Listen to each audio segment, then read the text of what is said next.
If you do use glue, definitely use duo brand. That's my father best brand. So lips. Again, color can depend on your character. So I'm kind of a dark 06 Samus today.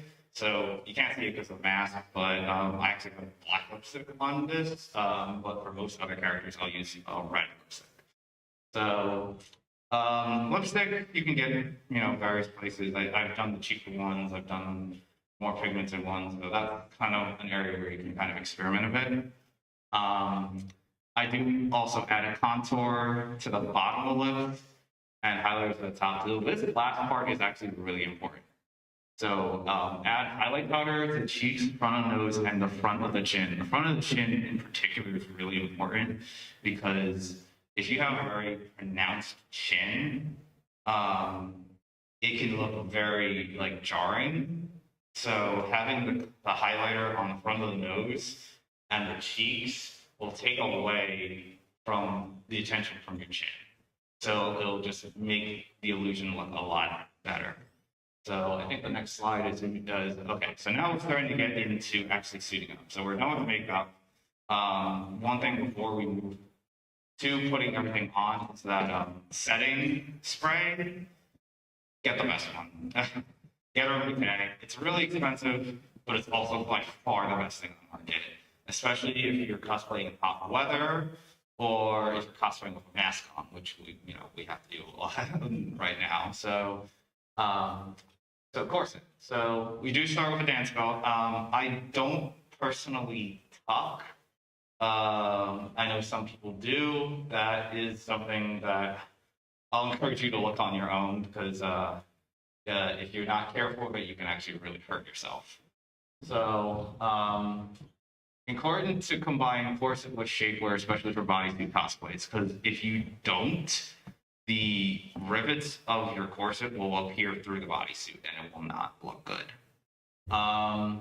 So personally, those are the brands I recommend: Shapewear X for corset, Shaper Queen for the shapewear. So you can kind of see the shapewear kind of covers up the corset, so that when you put on the bodysuit, it won't show as much. But my cosplays tend to be more bodysuit based, so if you're doing something that might be more relaxed, like schoolgirl, you might not need to find this type. Slide. So hip padding. So Amazon has actually gotten really good about this recently. So there are hip pads you can actually buy. Ladies can use them too for certain looks. And then for extra padding, and this, depends on, again, the character you're cosplaying. If you're cosplaying, Elastigirl from The Incredibles, or some other Disney Pixar mom who has really, really large hands, you can get an inch upholstery foam. Walmart will have it. Joann's and Michaels will also have it if you catch a sale, one of those two. And you kind of cut it in kind of an L shape, and you're going to cut one for both legs. And then you're going to, and then you stuff them kind of inside pantyhose. And then to smoothen everything out as the last step, you will have a pair of dance tights. Again, that's an Amazon thing. Next slide. And yes, the fun part, movies. Okay, so restrooms have evolved very much even since I started cosplaying in 2018. So back in the old days, there was only one color, not POC color. And thankfully, the brands have smartened up a little bit, and they do offer a range of colors, from very, very light to very, very dark. So good on those companies. So the two major brands are Ronier and E-Young. You can get them. I got mine off of AliExpress. Get them AliExpress, eBay. Amazon might even have them now. So they've become a lot more common. So cotton filled versus silicone filled. So cotton filled is a lot cheaper. That's usually $60, $80. The silicone ones look a lot more real, and they will jiggle. But those could be upwards of $500. So for most cosplay purposes, you really don't need that. If you're wearing it a lot, or if you're a drag queen, then you might want to consider spending more money. You mentioned basically your chest size. I do not personally recommend any bigger than a C cup unless you're like cosplaying like Mai Shiranai from King of Fighters, who or some other character who has very, very large breasts. But for most characters, I would not go more than a C cup. If you do, it kind of just looks it looks off.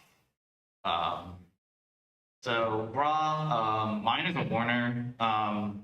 I like having side coverage because my old bras would have like you would see some skin kind of fold up on the sides, and it didn't look very good, especially for bodysuit-based cosplays.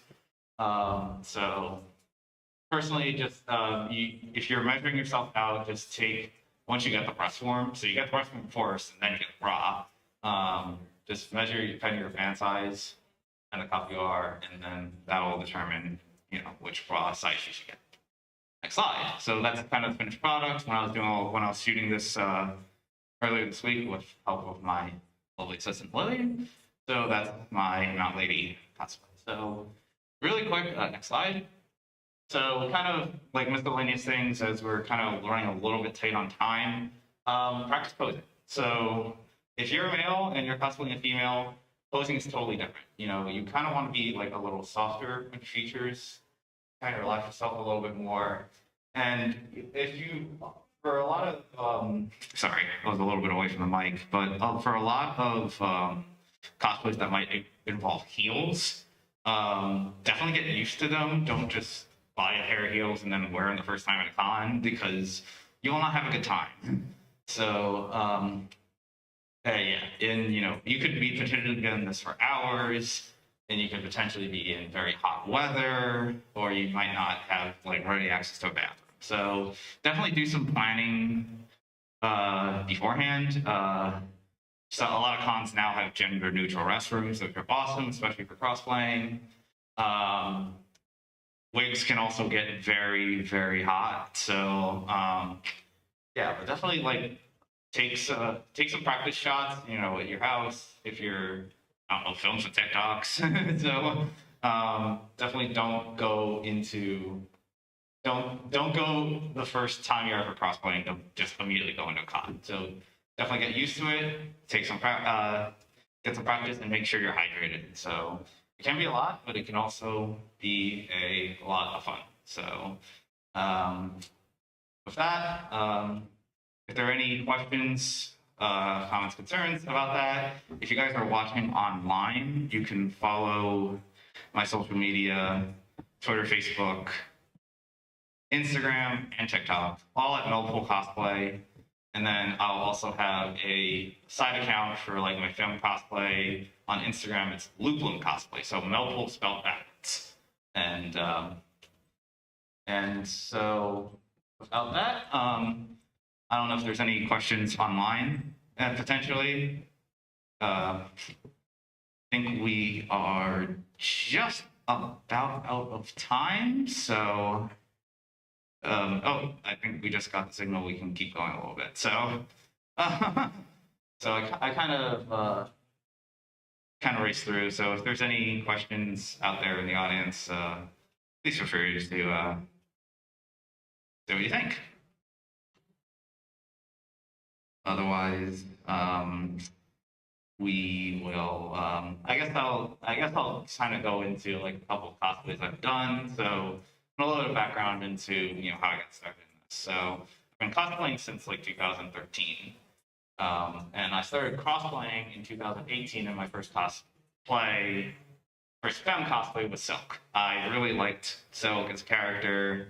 I saw a lot of people gender bend her, and I was like, I feel like I can really do her justice if it was the character I really wanted to cosplay. So I kind of did my research, got everything together, and like the first time I dressed as her, I look at it and I'm like, oh god, that was terrible.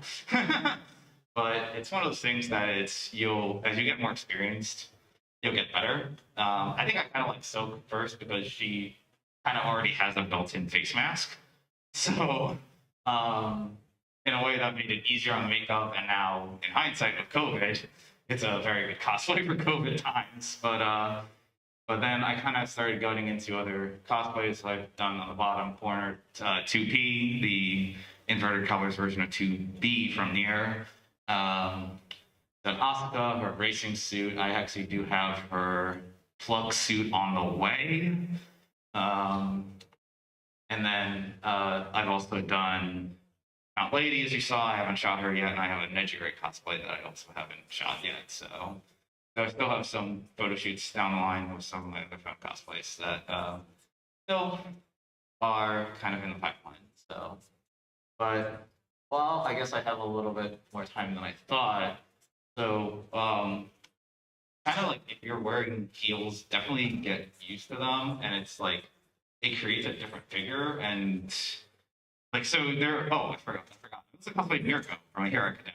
That's pretty important because a lot of people love her, and so heels can definitely change your figure. So it'll obviously force your legs will look a lot more feminine with heels. So there's some cosplays where you don't really need heels. Um, like Silk, none of the spider ladies wear heels. And there's some characters where they don't canonically wear heels, but it would be better to wear them. My Mount Lady would be an example of that. And I actually don't have my heels on for Zero Suit because I'm kind of guesting and I didn't want to be in heels for 6 hours. So I just have slides on right now. But somebody wants to do a pro shoot, then I'll put the heels on for that. So, and actually that brings up a good point. It's like have a backup plan. So if your cosplay does have heels and you plan on wearing them for part of a convention, you might want to carry a pair of flip flops in your bag in case you get tired of the heels or your feet start to hurt or so. Also with bodysuit cosplays, bring a stylus or have some way to be able to use your phone because a lot of times with bodysuit cosplays with attached gloves, you can't use your phone. So I actually usually carry a stylus so I can use my phone. So anything else? Can we have a time check? Okay, it's about 1 p.m. I do think there's another panel after us. If somebody in the back can clarify if there is. But otherwise, if there's any questions, we have the answer. I don't know if you can see the YouTube video, but all right. So if that is it, then thank you for being my assistant, and we'll have a good rest of your HBCU con. Have a good day, guys.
Right.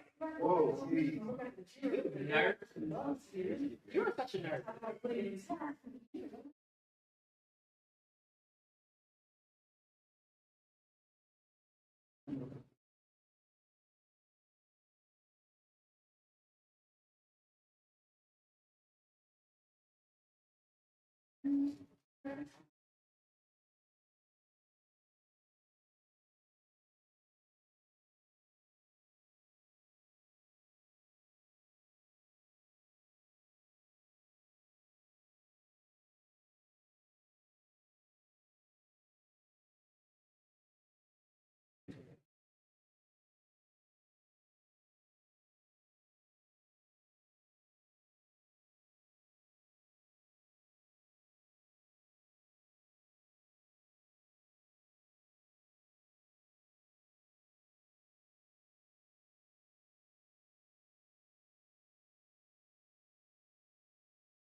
Yeah, yeah. I'll just, I gotta pull.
That couldn't hear, but I don't actually believe that you were with me. We're going to take on the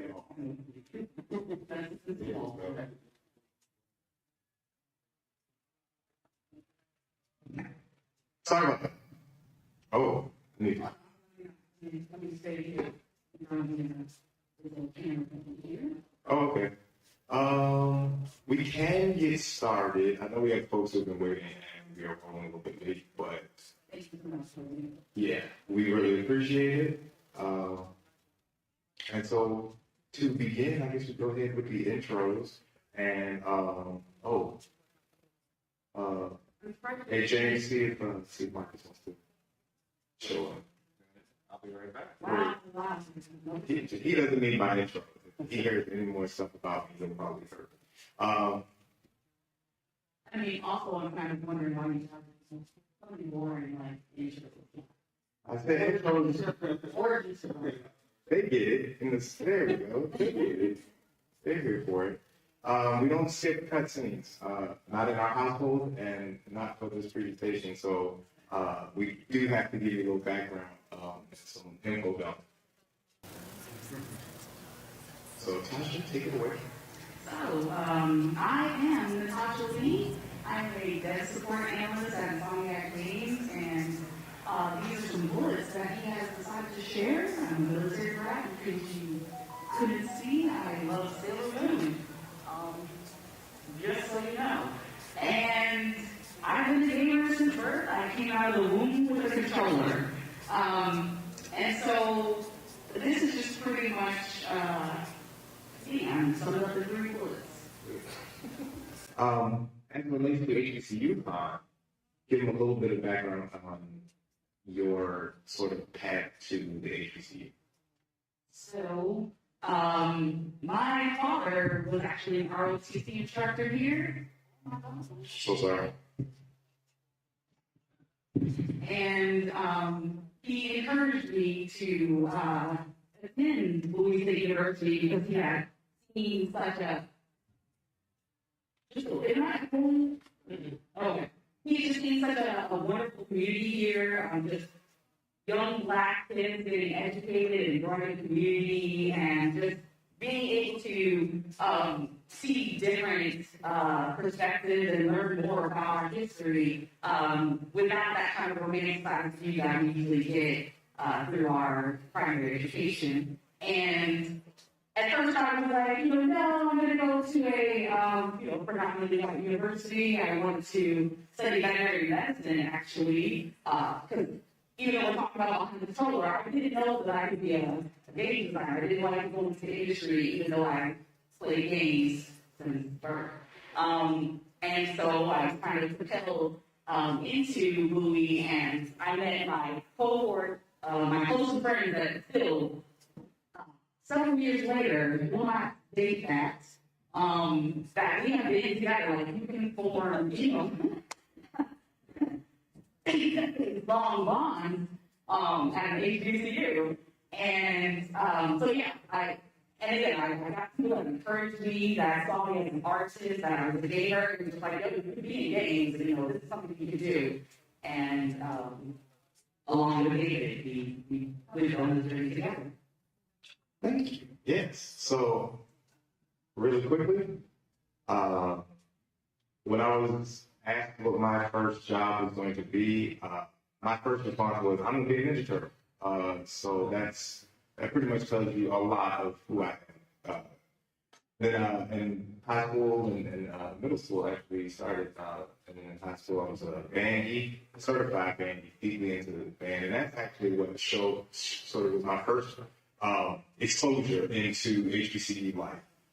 Because our band, I went to Flowers High School, okay, yeah. So I went to Flowers High School. We had a high step marching band, and I didn't know that was fashioned after the HBCU sort of lifestyle. They talked about that. They talked about fraternities and sororities and things that I had not really been exposed to. Not to say that I was far removed from it, but I found out a lot about it. Fast forward, Bowie's drum line came to my high school to recruit. I was like, oh, dope, that looks cool. But then at that time, I hadn't even applied to Bowie. So I applied to Bowie, ended up getting a scholarship, which was excellent because I don't know about everybody else's financial position, but I didn't get that scholarship. They wouldn't go to college. That was a godsend. I got to, again, like Natasha mentioned, meet all of these great people, have these great opportunities, but also we had this beautiful thing amongst our friends group that we were into these geeky things, right? So we had this safe haven of the suite that we lived in, where we would go and enjoy, games. We had folks playing like God Hand and Gran Turismo and like just everything that was going on. Soul Calibur. Soul Calibur 2. No one is allowed to use Zelda in Soul Calibur. Link in Soul Calibur. It's cheating. It's cheating. And there's a few people here who can't use. Yeah, I apologize. And I'm effectively a player too. So I grew up with a sibling, so I would always play second controller, second player. That was my lifestyle. I'd rather play co-op than alone, and so this is us. Most of the player experience for me. Flashback. This is Haley Hall. That's me. My hair was a lot longer then. I'm kidding. That's me in makeshift ninja outfit. Yeah. In Haley Hall. In Haley Hall. Sweet 200.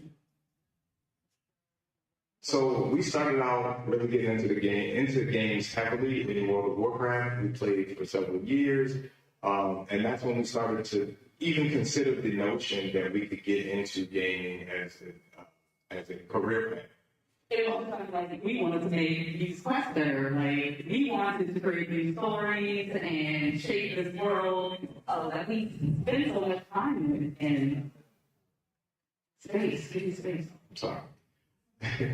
So, along with that, we had found out from her god sister that she was going to a game art program at an expensive institution in Florida called Ringling.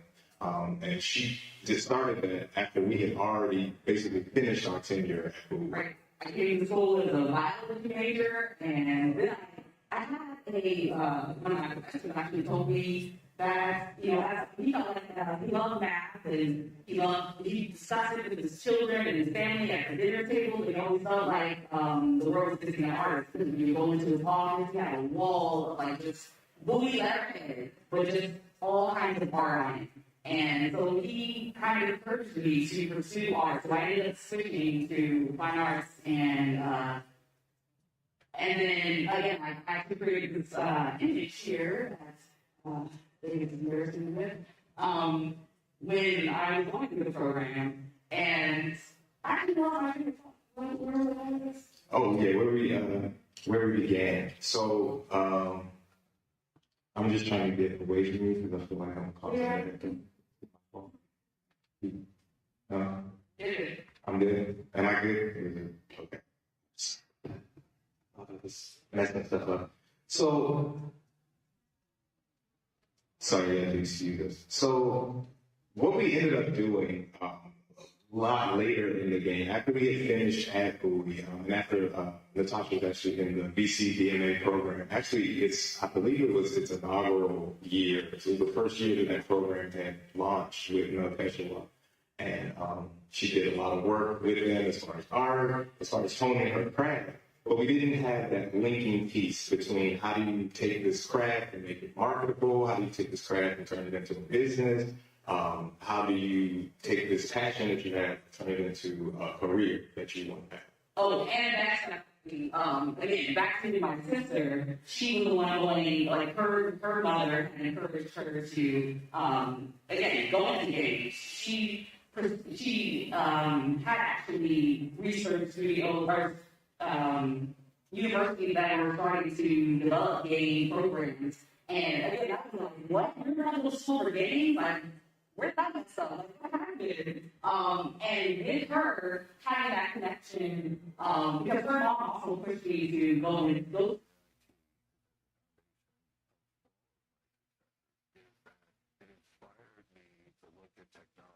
Taking that as your toolbox and then applying it to the challenges that come in the future. the disruptive technologies that constantly come out of the universities, coupled now with ongoing knowledge. GDC is a game developers conference.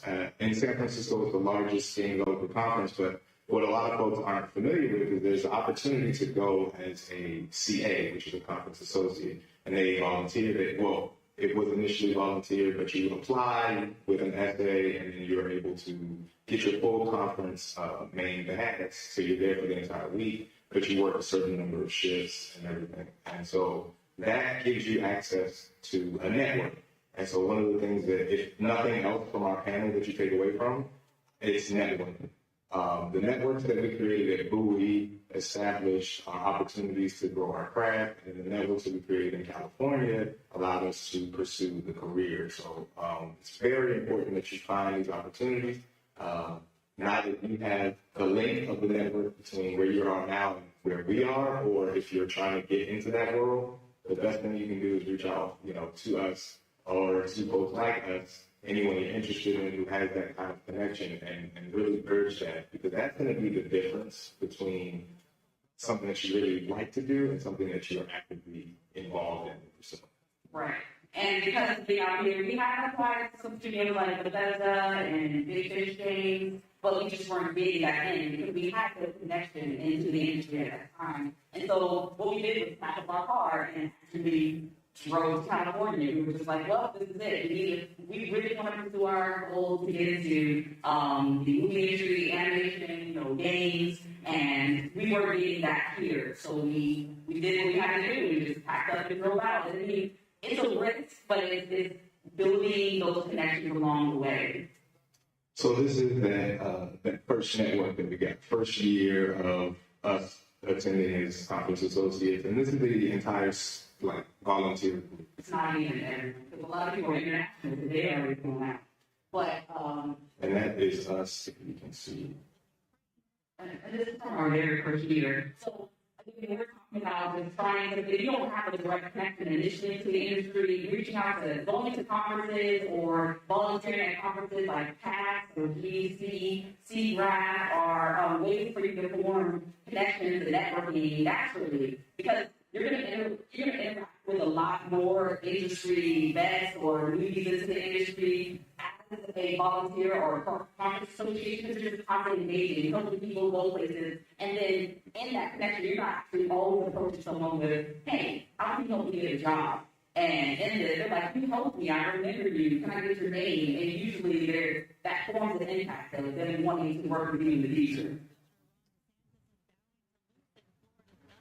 So that portion is very short because it's a part of another panel that we also do. But I wanted to, before we move into just questions and talking about the industry, I wanted to discuss a couple of things opportunities that we've had.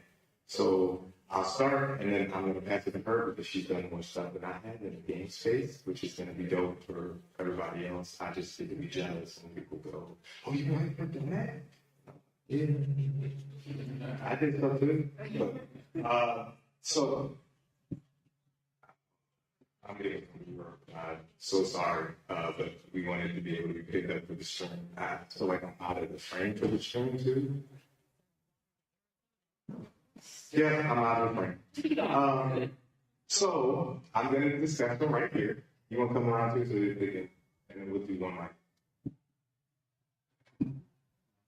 That way, I don't actually like sharing. That's why I'm player one, I bring it. So when we went to GDC, right after the couple of years of volunteering, we built that network, right? But we also had built in that equity with people. Like we had credit with people because they saw how we performed, and they were like, "Oh, we would want to work with you." So fast forward, and one year, one of the folks who also attended connected with us after Natasha had already gotten her piece. And I'll let her share about how she had started in QA as well. But that person was like, hey, we've got a position open up at Disney where I'm working. You should apply. Now, not only did they say apply, they went to an HBCU, went to Hampton, and they not only did that, they then went to their manager and was like, hey, this person's coming in. I think you should take a look at them. They've been doing X, Y, and Z. And that's what I mean about the network. It's like people who want to vouch for you, not because you're saying, oh gosh, give me something, but it's because they have seen, they're invested in your success as well, right? So I got the interviews, went in, and that's where I started. I started QA at Disney for the mobile games primarily. So I worked on maybe 30, 35 of their titles in live. Sorry. So in live ops, we're dealing with games, typically like games as a service. So you have like games like Emoji Blitz, your like match shoot games on your mobile devices, Frozen Free Fall, Cars, a lot of stuff. But I was also working in certification, compliance certification. So that is not glamorous at all. What happens is before your game can reach the app stores, it's got to meet certain requirements. I was first checking to make sure that it was required. On some of these sites, it's like 400 checks on this list. So I'm going through a spreadsheet, like 300 to 400 things, just to make sure that, Minnie doesn't look like she's stabbing Mickey when like the little shark thing, the triangle drops down on bubbles, because that can't fly outside of current standards and stuff like that. So that's the stuff I was working to begin with. And then I'll let Tasha share her piece and shit.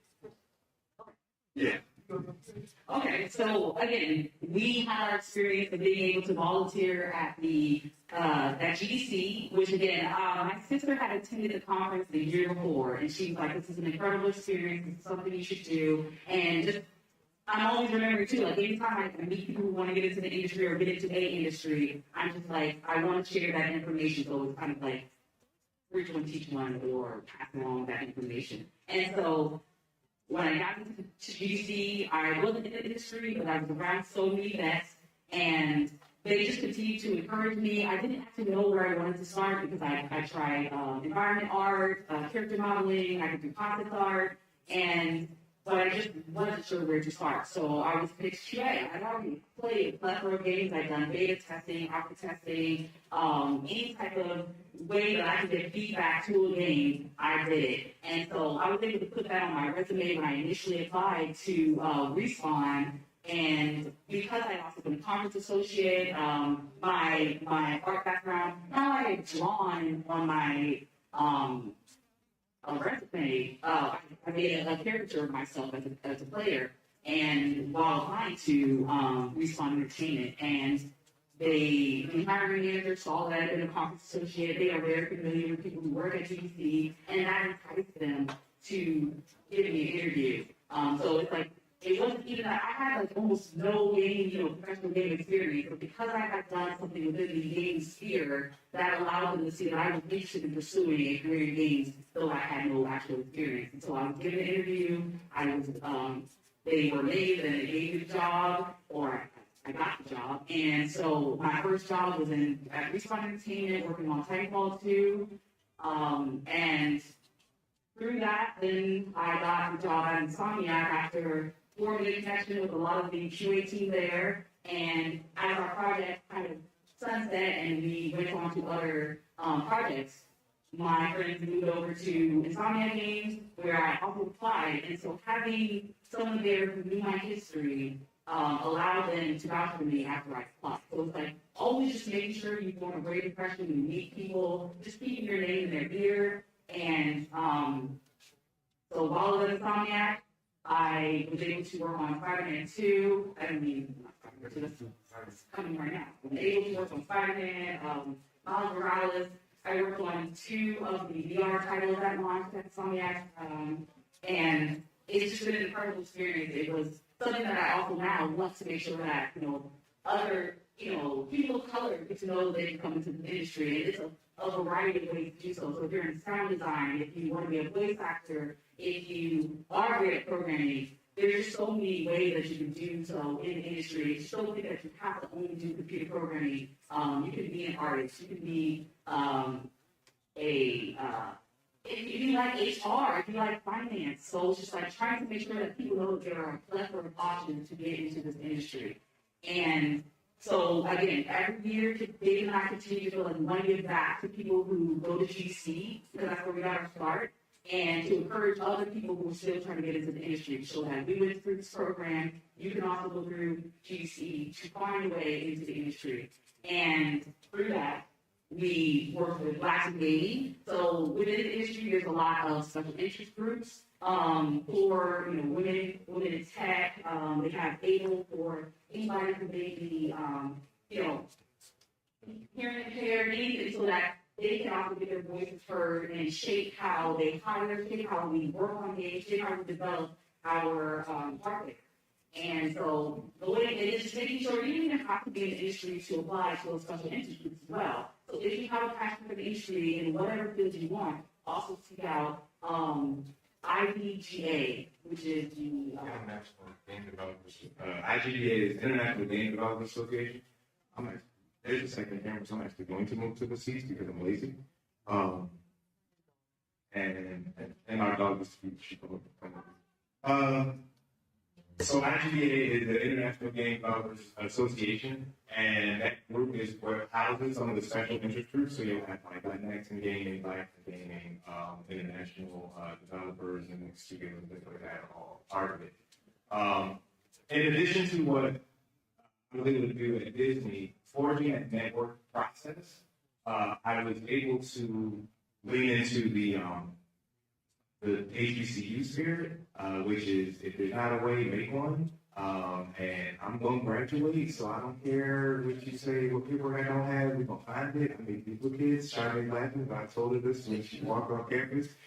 Make sure you have a duplicate of everything, because come time to count those credits. Both get true. But that kind of experience preps you for a world that a lot of folks haven't experienced when they get into their career field, right? So they're worried about those fires and things that need to get put out in the development process. And you having that knowledge are already capable of handling those soft issues, which is why it's so great to see people who come from the HBCU experience or people who come from underserved groups get to do that. The other little note that I wanted to share was that networking allowed me to move into what I do now, which is I do product management. So basically, I bridge the gap between the developers, the designers, and the stakeholders like Lucasfilm or Disney, producers over at Disney who want to put a new thing on their website. So I'm on that team on the Star Wars app. And so now I'm able to use those communication skills that I have developed both here and at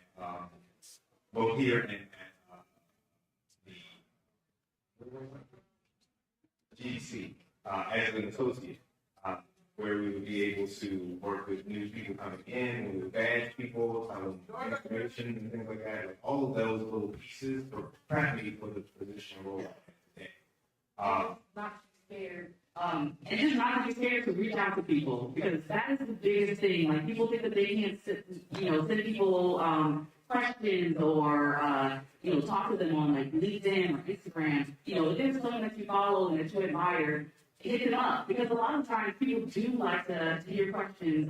They do want to reach out to people. They do want to help people, but a lot of them are also introverted, so they may not go that distance to start it. So it's a lot of back and forth, because even though I want to help people, sometimes in the moment I may give up because anxiety or introvertedness. So it's like, don't be afraid, or continue to just push that level of just building connections. They show a cool shirt or a cool toy or figure. That's something you like.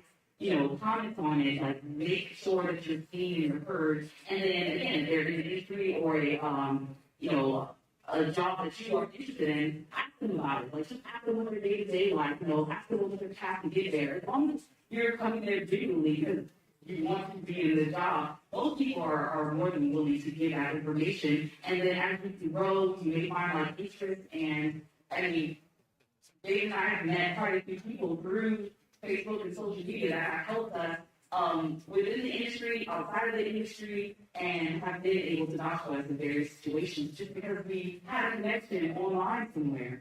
So it's always just never forget about that when you're, you don't always have to go resume first. Just I'm actually anti-resume first, by a lot. I feel like with today's ability to connect with people, the first thing that you want when you're going in for a position is that connection, right? You want the connection almost before the resume because you want them to be looking out for you when you come through. Otherwise, there's these ATSs, which is automated tracking systems and things like that, with folks literally you're in a stack with everybody else. The only thing that's pulling you higher in that stack is relationship. And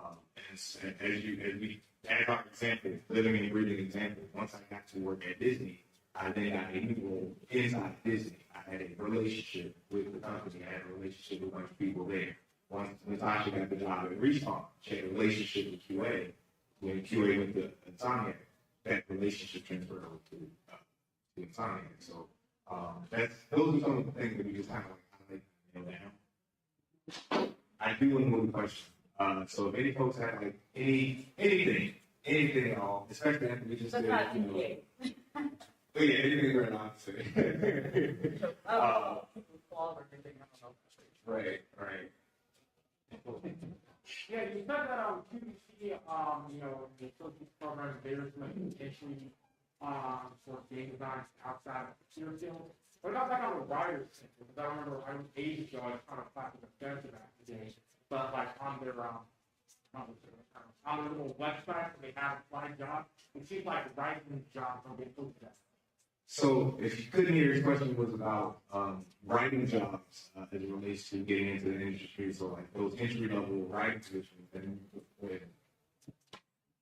Okay, so yeah, even when you don't see an actual title or something that you are looking for in the industry as well, usually sites or studios will have a general application, or they will have a link to a way for you to submit a resume. So it's always good to also, if you don't see a position that you're looking for, to still submit to a general application or email. And again, always look out for people on LinkedIn. If you can search and see there are hiring managers or recruiters for that studio, pick it up and see, if something is coming available. Because usually there are times where they will try to hire them. There are people who, I will say that there are great studios that allow people, even Insomniac, to move from department to department. So you may want to come in the industry as a writer, then decide to be a writer. So it's like, pitching that to your team. So they will sometimes bring people who've already been into the company into different fields as they choose to,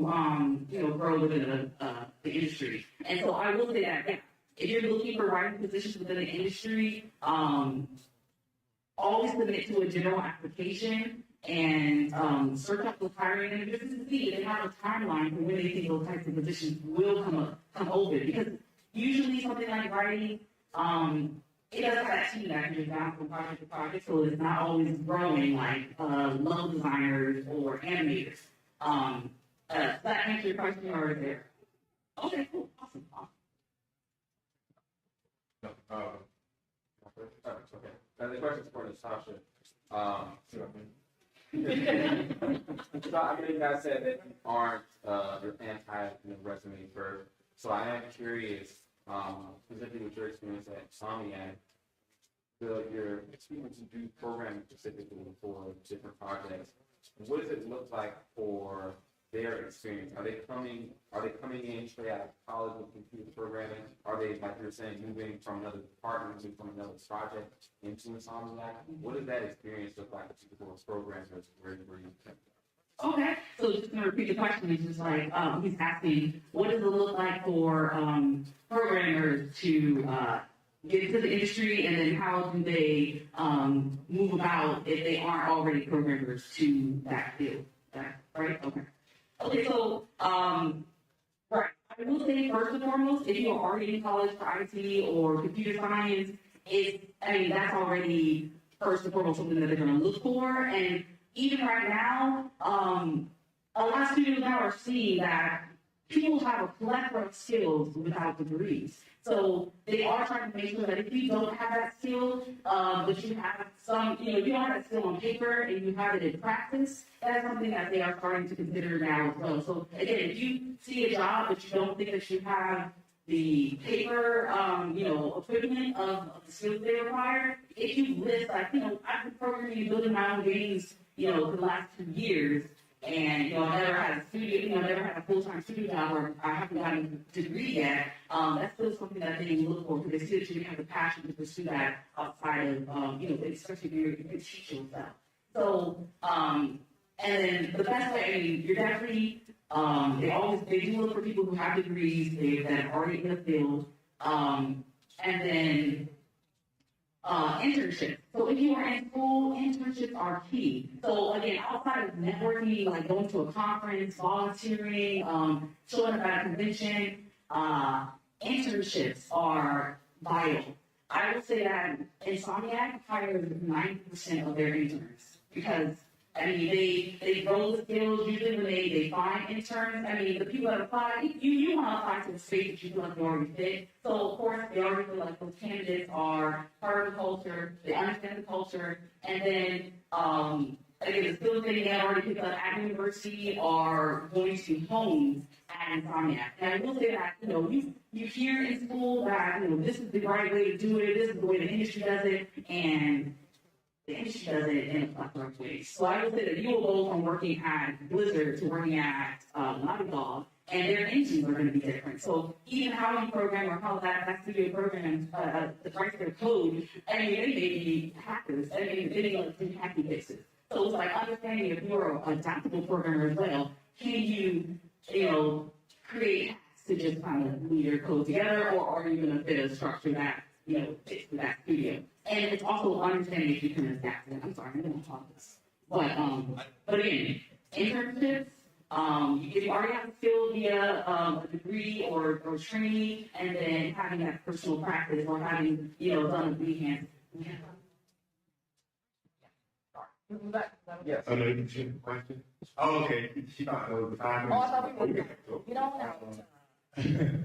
I would just add to that about the said kind of hacky. One of the things that you'll know, a lot of places that you go to that are already established, so people that have like a bigger or AAA studio, or any studio that's already initiated, their engines are already built, so you're not coming in writing a new engine from scratch, right? What you're doing is you're jimmy rigging that engine that already kind of exists, or you're trying to shift it and make it more elegant, or make it more smooth. So it's really about your ability to come in and see what's going on with the basics of what you got, and then being able to adapt it to fit whatever the new need is, for whatever the new title is coming out, or the new feature, or if it's an internal lighting system to adjust the system, right? So those are pieces that are important. And then also, again, if they're connected, make sure that you're connecting with other programmers, right? Because I know in our instances, there are certain languages that just make a lot of sense to know off bat, and then there's some languages that you would think were obscure, but they actually use a lot depending on the place you go. So that's always a great question to ask anybody, whether you're even applying, because that, so that goes in here. And like she mentioned, brilliant people have, once you kind of understand, once you have a fluency of like how the code works, right? Then you can jump from different engine to engine, or different program language, a lot better off than some folks who come in and sort of want to make it a certain way. Because in school, no, we did it with this. How do you do that? And they're just like, the game's have to come out next month. We don't care. You had to do it. You never did. Yes. Yeah, so I'm a high school teacher, math teacher, and I was curious about ways that I can support my students better by looking into pursuing a teaching career in programming. If you guys have any ideas, like, actually, just what I could do that is start from the students. Awesome. So I know you're chomping at the bit. Yeah. So to reiterate, what you were saying, as a teacher, how do I encourage my students in this kind of career field, and programming in ways that they can get support. One great program that we profess is Girls Who Code. Another one that we do at Disney is called Code Rosie. That's internal. But there's also hours of code. There's like programs where students will get an opportunity to do hour coding and just learn that learn how to build out something. I'm working with a group that we just taught them how to edit their HTML code to take this to the blank page and add your picture into it, and then change the fixed width and sizes of that picture and do things like that to get them acclimated with I input this, output that. Like getting them, I think the best thing for students really is to get them unafraid of what we always condition them to think is fear, which is sciences and math. So if you present it in that way and give them, and I think again, a lot of the tools that are visually based are really helpful because they can see I wrote this script and now this is changed. And so they completely have an awareness or understanding of how this code is working right.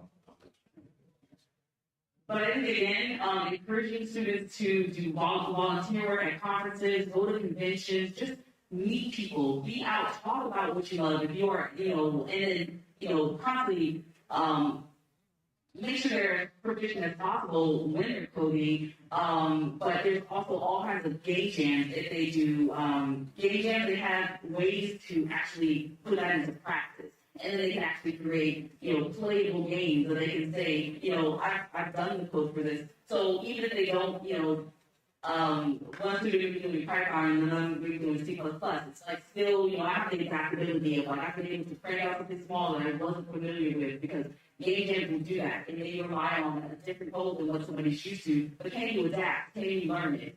And I think that just being encouraging, constantly just saying that this is something that you can do. There's someone out there that you can meet that can help you, get that next step into your career, into this position of programming, and especially because we just don't have enough Black programmers out in the industry, and I think that just letting people know that it's an option, and it's an option on so many levels. So somebody maybe thinks that they're building engines from scratch, but they may just be a gameplay programmer, or they may work with helping animators. And so showing that there's also a plethora of ways that they can actually use coding within the industry. And even if they aren't necessarily good with creating scripts, they can do visual scripting through game engines like Unreal. And I think that may have to help them, elevate and find success in it being something tangible that they can do. Two other thoughts are like games like Roblox that allow you to build within it, and then MI, thank you, and applying your mind, like kids who play a game and have an opportunity.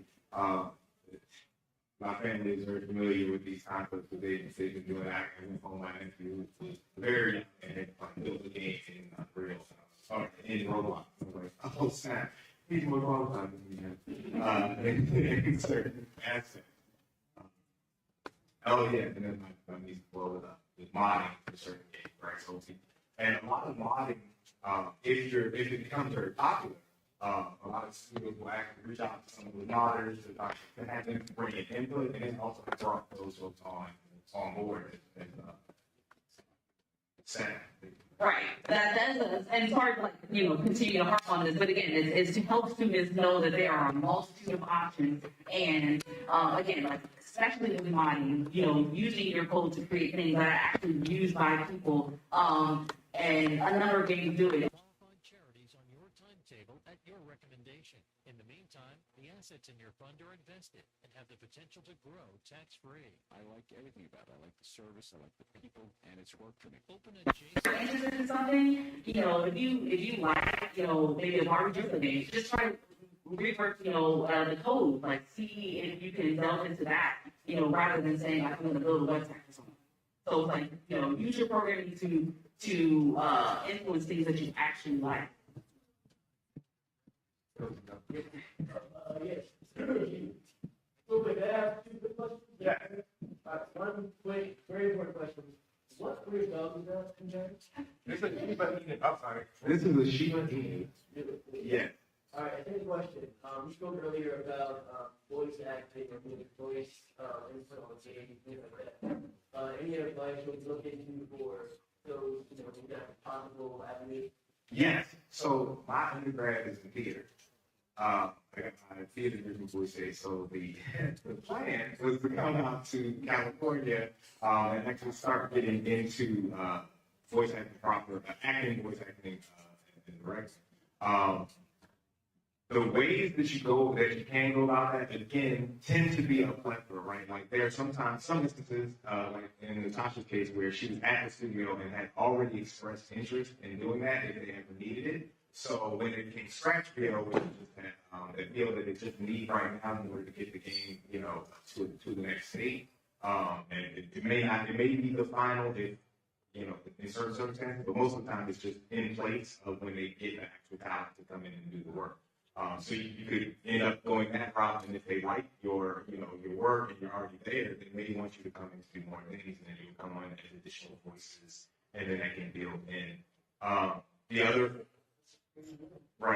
other thing is building out your own reel, right? You have nowadays on your own like personal either website or your own personal like page, you can have between TikTok and Instagram, like anywhere that you exist on, on that social space, you can then place your reel there. And I would say as a reel, it really depends on the kind of content that you want to work on. Try not to do too much of the jack of all trades because folks really want, a specific voice for a specific thing. And if you know that you can nail that thing, I would say kind of hone in on that. And then the other opportunities exist on the freelance space where there's spaces like freelancer.com and things like that, Behance, where you can offer your services as a voice actor and, you can create your own rates. Obviously, entering, you'd probably be at lower rates to begin with, and it'd be smaller projects to begin with. But that's just another opportunity to go around outside of just cold, auditioning for certain things. And as David was saying, yes, creating a reel first and foremost, so you can just put it out there and then get feedback for it. So you want to constantly be tweaking it. And as he said too, like if you have a studio or characters in mind that you actually want to do, focus on that. That should be what you present first and foremost, rather than doing the jack of all trades. And because it's the same way if you want to say you want to be an environment artist, but you're making realistic, environments while you're trying to apply to Gearbox and work on Borderlands. It's like they're not going to see the correlation. And then again, like, we're always pitching game jams and then going to conventions, talking with other voice actors. Because if you build that connection with other voice actors, they're likely to also want to bring you on the projects that they're working with. And the voice-over industry is, it feels like it's congested, but it's also, when we're looking at getting a lot of animations from, getting anime and things like that, and then animations from other countries, they're looking to really push out content quickly. So they often will hire people at, and I don't know any studios off the top of my head. This is something that you can reach out to me, via Instagram, and like that. But there's tons of voiceover studios that you can just put I think what it's called Bang out in California, but just again, contact them, ask them what they're looking for, ask them what kind of length they need for voice acting, and you will get more traction that way, because someone will always need talent because there's so much turnover with projects. Is that a satisfaction? You have other questions? Oh, yes. So here's what's kind of more.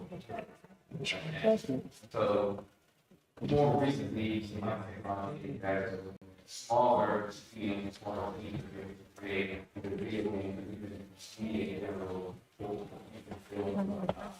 So in your experience, what are some of the things that the smaller teams have done that made better?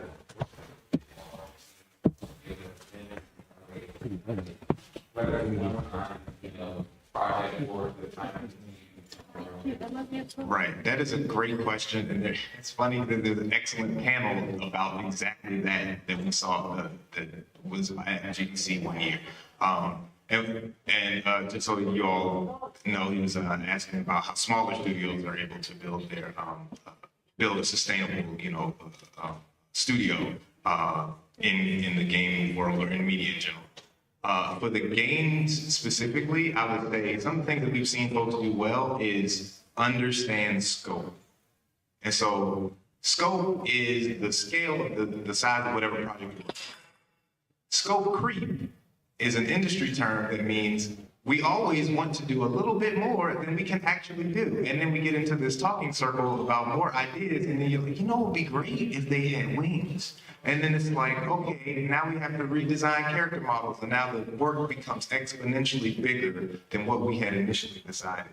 So scope, having a good, strong team of folks who for an indie group to work on a smaller project and to make sure that they have a very finite MVP, which is the most viable product, which is the maximum viable product. So it's the max work that they have to do to actually deliver the game. Once they have that like locked in, then you get into like the extras components, right? Like almost like a Kickstarter, right? Where you have like, this is how much we need to fund, right? And then there's extra. But if you're a smaller studio, you have to really compress what your focus is, and really know what those key beats in your game are. Like, what is your main, like, what is the selling point? Why is this fun? Why is this interesting? And what are my rules or mechanics for the game? Studios that do that very well and lock it down very well are able to complete projects.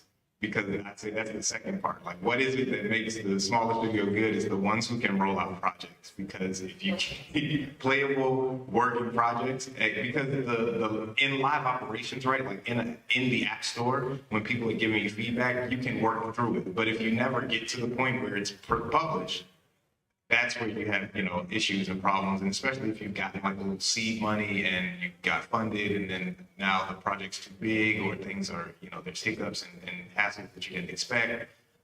Then you never launch, and then then you never launch the video games. But if you do launch the title, you probably have that as a solid mechanism. You don't oversell. You don't. Your scope doesn't creep. One thing I think these indie studios do well is they're not afraid to just do their idea. They're indie because they're just going with their idea. They're not listening to producers that are like, well, that may not be selling. That's not our audience. They're just doing what they want. So I think that when we get into games that find their niche and they just run with it, they just do the same thing. And so I would think like we have, I was talking to my niece earlier about a studio that does, we have such a lack of co-op right now. So we're looking at, do indie studios do actual co-op, couch co-op games? And so it's just looking at that, like, so It Takes Two is one of the most recent, like, just breakthrough co-op games. And what was their other game? A Way Out?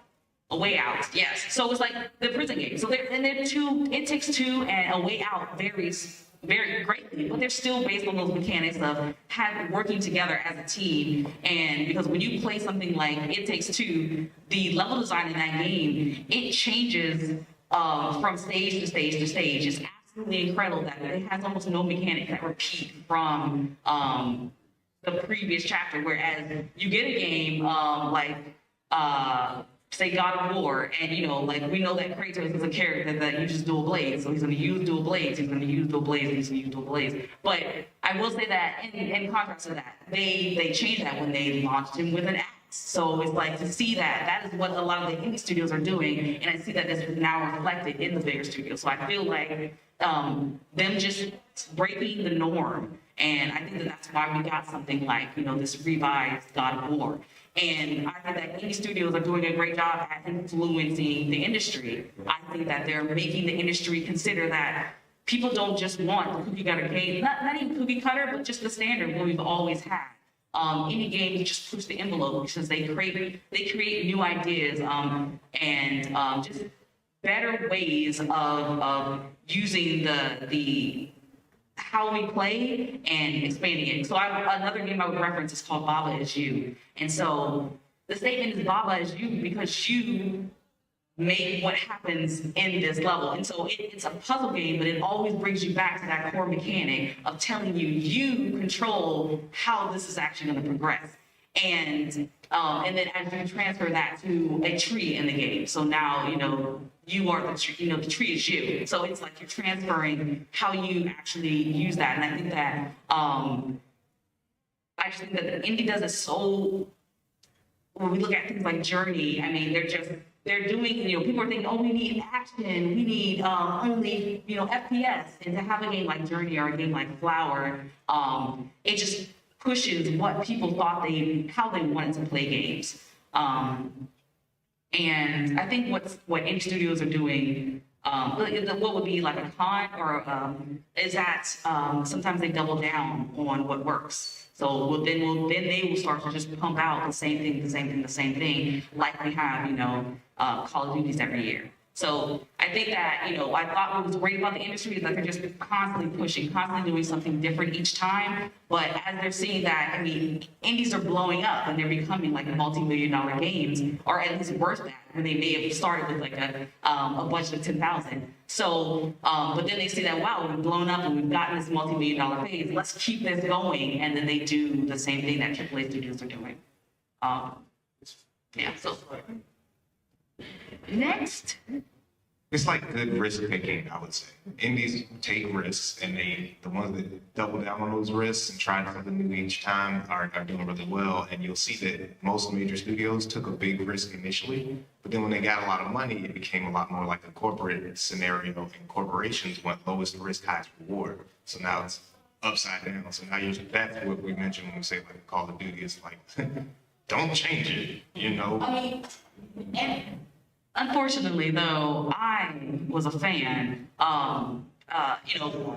Yes, Call of Duty players don't want a wall run, so it's there's gonna be that hard. They're gonna be that hard. I'm like, no, actually, we want what we want. Like you can keep doing this to me. I like change, so that's why I'm pushing. I love indies for that change. I love bringing that uniqueness and just blowing up the industry and then making us pivot. Next question. If we're good, if we're time, we're out. Sure. Talking earlier about like stuff like more high school students, like what would you suggest for more like the middle school games? I think resource websites. Code Ninjas is a great like camp that it's an after school activity, so you can and so I would like look for extracurricular in that, like push them, even as early as elementary to go into those after school activities, like going to a Code Ninjas school or doing. I would say that as much as we push like going into a university, you can also gain so much knowledge from YouTube. So just also thinking that taking time to like allow kids to do courses online. And get that as early as elementary, as early as middle school, just so that they're already immersed in it and they're already seeing it as something that they can do. Yeah. Kind of on the same you talked about earlier about starting out risky and just figuring out a community that works on the same thing. Lately, and I don't know if you all felt the same way, but I feel like indie games up there. No, they're polished. It's like they're doing very well. So my question is, the line between indie and AAA, to me, is starting to get blurred. Like I played Southern Odyssey, and that's probably the best survival game outside of like Yeah. And so my question is, do you all also see in the industry that kind of blurring of the indie AAA line? And more to you, Natasha, are the AAA games doing something to make themselves stand apart from indie projects, or does it seem like they're just going to support? Oh, this is my own discussion that I sit down with my friends and colleagues and talk about all the time. Yeah, I do. I definitely feel like, indies are, they're dominating. Like they're coming out and with minimal budgets, small teams. No, I can say, yeah. I got this. Building up to it. leveling up. So yeah, I mean, like these indie games are cranking, and I will say too, like yeah, indie games are starting to even get famous voice actors that want to work on their projects, and you know they're getting more funding. They're being published by larger producers like Xbox having id, so they just started to just acquire a bunch of small indie studios, and the same thing with set up right now. I mean, yeah, I would say Xbox is like a major place for indies. It's freaking fantastic. And I would say, like, even looking at the game Tunic. I mean, if you play Tunic, it feels like a AAA game. I couldn't imagine that this wasn't done by a team of like 400 people. I mean, even though, I mean, it's a small game, and that's a benefit of indies. They push out a 4-hour game. You know, I work long hours sometimes, and I don't always have time to play a game. So if I can beat something in a day or in a weekend, that is incredible. And I think that that is something that AAA is constantly pushing. They're constantly pushing like, oh, we need to get 20 plus hours, we need to get 30 hours, we need to get open world, everything you can touch, you can look at. And as much as I'm a huge open world fan, it is daunting. It gives me such anxiety. It took me 7 years to beat The Witcher 3 or however long. I got it day one. Day one, I got it from Reman Gaming, GOG, like discounted off their own platform, and opened that first map, and I was like, oh my God, all the things. And because I'm a completionist, I mean, I just kept tackling it. And then it was like, oh man, I got so far into it, and then another game came out, and I had to play that, forgot it, started over. So, and I will say that that is something that an industry is still pushing. It's like, how can we get these people to keep playing? But again, we're looking at low wages, high inflation. People have to work more. People are spending more time at home with their children because we're in a pandemic, and we have seen that correlation of work and home life balance. And games then take that from you. I was a huge World of Warcraft addict. I was relapsing for a long time, and so it. And I did nothing else. Or if we went out to eat with my friends, I would have my DS on me all the time. And we would sit at the table, and I would be on the corner with my DS playing. And it was like, but people are detaching from it. People are looking at the consequences of, political issues or environmental issues. So I think too, it's starting to split as far as, though we have probably the highest amount of people playing games now, we also have people with the least amount of time. And I think indies are popping up because they allow you to feel like you've completed something. And again, we're all facing stressors of trying to hit something in our day, and games help you with that. They allow you to take your mind off of those things. But if you never feel like you can complete it, then that makes people also never want to start it. So I think that is definitely one of the things that is a problem in the industry, but then it is something that's being filled by indie titles, because you just get that hit of like, I did something today and I was able to start it and finish it. Sorry, I got a little impassioned. My bad. No, you get. I want us to check the time because I know the next group. I should check what the next group is. But also, if there are any questions, please keep going. And then when we do time out, we'll leave back out. And if you still have any questions or something just to us more specific or anything like that, we'll be outside to answer that when we go out into the hall area. So yeah. Hope this was informative. If we can, definitely come back and speak again if you would like to. Definitely, hit up HBCU Con, tell them you'd like to talk. And again, you can reach out onto us. The next slide. I'm sorry. Yeah, you can hit us up on the socials. I will say I have anxiety. I have a fear of answering questions, so spam me. And then I'll get enough notifications where I'm like, man, I should probably check this. So just want to let you know, just keep blowing up my phone. So we got it. You didn't do that. Oh, you did that. That's sorry, email. And you spelled my email wrong. You did. You spelled my email wrong. I promise I wasn't trying to go. There we go. Got the Jira ticket number, the Excel doc, Matterhorn. But yeah, so I'm pretty much Love Usagi on everything. David is fantastic. So yeah, hit us up. I'm on LinkedIn. under Natasha Lee Hooker is like my name that now gets credited. But yeah, so I will say, hit me on Instagram, Twitter, just blow it up, just blow it up. I will respond. Love and Saki, like I said, women character. I mean, yes, exactly that. This was what I will say. I'm gonna date myself just a little bit. Yahoo actually constructed that name for me when I was trying to create my very first email account before Gmail. Oh, also that I did that thing. That's my bad. Yeah, there I meant to were post on that. some other things, but I did that thing. The painting thing, you know, I didn't model, I didn't create models, but I drew the doodle on them. So. That was me. And yeah, again, Insomniac is great. Apply. Fantastic studio. I highly recommend it. This is my bad. I forgot that we had slides on these. Oh yeah. Go back up to our little cute GDC poster. Go. No. I want to address this just really quick. If you could talk them through sort of that process, because we talked about like showing interest in another area, and so she's working. Oh, exactly, right. I am dev support, so I basically work with designers, creating walkthroughs, bugging issues. Like I am elevated QA essentially. I do a lot more technical things when it comes to working with the designers and actually doing some work in engine myself.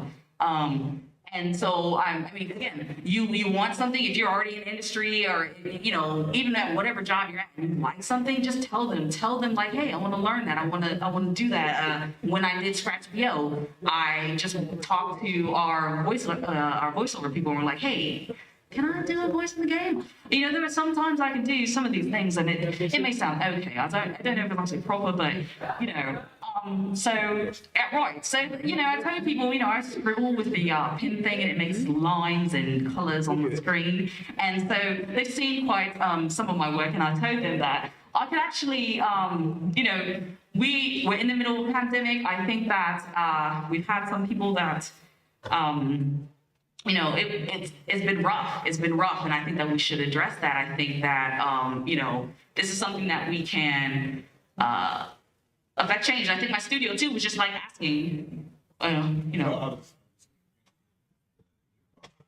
So, to paint the scene, if you will, it's 2020. As you all know, there was a lot of issues that we saw permeating the news, right? It's particularly for our community, right? We had Ahmaud Arbery, we had George Floyd, we had Breonna Taylor, you know, almost back to back. And so this is that time that she's speaking of, where the studio is actually, you know, connecting and trying to figure out how can we be more authentic in this story when we're trying to, you know, be empathetic, but also, you know, capitalize on it too. I think that, you know, it's something that this is a moment that we may not get again. So we need to do what we can to imprint that on people, that this is something that you can come back to and be reminded of. And I think that when you look at, you know, I would hope that most of our employers or, you know, just people that we are acquainted with have become more empathetic to other people's challenges or state of mind. Because, you know, I come into work every day and I'm like, yay, let's get to, you know, making this game. And in the inside, I'm like crying. I'm like, dang, I just saw, you know, someone get accosted, or, you know, just listening to, man, my district just got gerrymandered and so my votes don't count. And, you know, sometimes you go into your place or whatever with those things on your mind. And I think that just having that elevated step of like, how can we positively impact you? And at Insomniac, that's part of that's like our staple thing, is like, we want to make games that create a lasting and positive impact on people's lives. And so it's just constantly doing what we can do to measure up to that. Because that is my own personal, thing. That's why I'm in the industry, because games have had such a lasting impact on me, and I hope to do the same for just at least one person. So to quickly continue, the studio had these conversations. Y'all about to talk about it? Okay. What I didn't say was that there was an opportunity to create this work in the game. That we're like, what can we do in essence of what's going on to be an impact?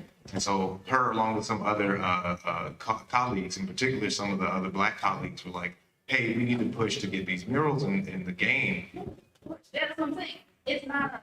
See, don't let him do this. Yeah, it's like I was able to speak up in my place. So that's why I'm saying I hope that jobs or industry or people are more empathetic, because my job was willing to listen when I said I was hurt and I was upset. And, you know, is there something that I can contribute? Is there something that I can do? And I think that, you know, just making sure that your place of business or your people, your culture is founded in that. And I think that when I look at, like, talking to my dad about whatever issues are going on, and I hear that, you know, oh, you know, you should be quiet, don't talk about these things, whatever. And I think that, you know, at the time, I feel like if Insomniac would silence me, that's not a place I want to work. And I think that, you know, when you think about any place you go to, you are valuable. They need you to create whatever. That's how we get our GDP. It's all of us working to create these things. So I think that, you know, and that's part of my value. Like, I don't think I would work at a place that wouldn't allow me to express what's going on in my life and know that, because what's going on in my life still affects how I work. So if I'm, you know, sad or injured or whatever, I don't think I'm going to be doing 100% output. So I think having industries that are cognizant of that, and I hope that that is something that we may have gotten in the just the slightest way from all the, you know, the horrible and even sometimes wonderful things that did happen over 2020. Agreed. Oh, yes, sir. And then we'll wrap up. I'm sorry? I'm so sorry. Because again, at Love Usagi, you know, hit me up on Instagram. That's probably the thing I should post. So that may be a different Love Usagi. I do have like a red logo and stuff, but yeah, I'm mostly on Instagram. That's the place you can hit me up. And yes, again, thank you everyone for attending. Thank you for listening to us ramble. Yes. And again, if there's any other questions outside, we're good. And then I think another group is, all right, let's get it. You got another one?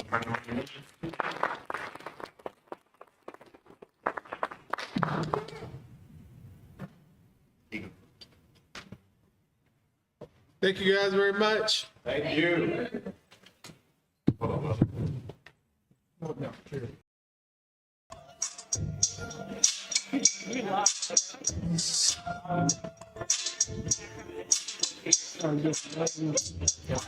Birds in the parties, all white Porsche, all white Porsche. She's so gorgeous, Nanny's gorgeous, Long Beach gorgeous, Angry's gorgeous, Wayne's gorgeous. Baby mama, eat my straws. You don't know problems, no we keep sore. Put up my shoe, you will roll. We do score, we do score, help me score.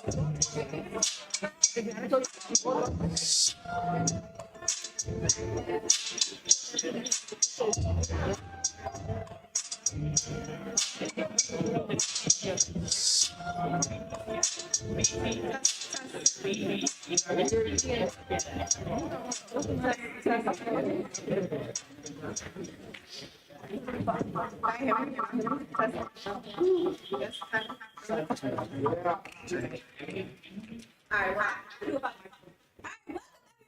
The HBCU Senior Exposition Step Show. So we got two great Divine Nine organizations here to give you guys a showcase for today. First up, I have the Brothers of Alpha Phi Alpha Fraternity Incorporated, founded in 1906, introducing the Eta Zeta Phi chapter.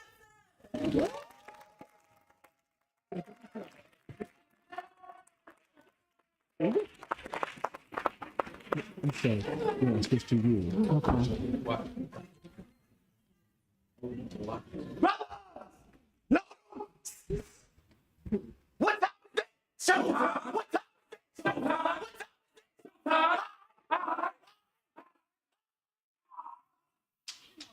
Oh! Wow! Oh, wow! Oh, me! Oh, wow! We got the plan A5 until the day we die! Come on. I said, oh, wow! Oh, wow! Oh, me! Oh, wow! We got the plan A5 until the day we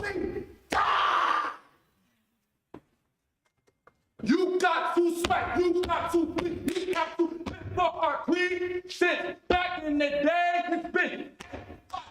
You got to for our queen since back in the day. It's been. Oh, we got to. We got. Oh, we got to. We got. Oh,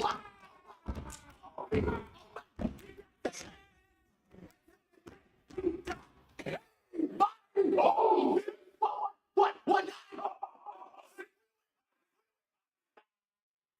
She going on with?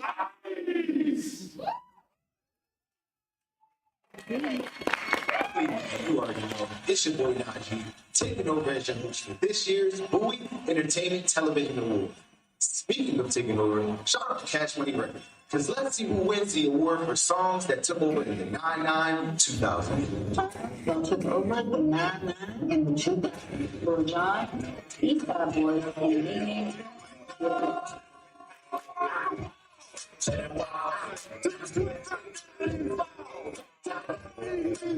Soldier Boy. Frank Back. Yeah, crank back 3 times from left to right.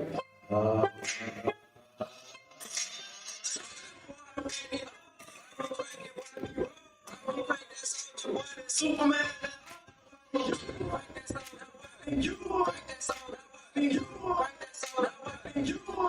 DMX, Party Up.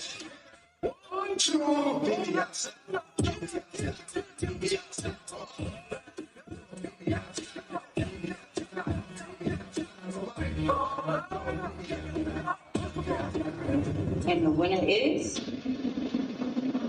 DMX, Party Up.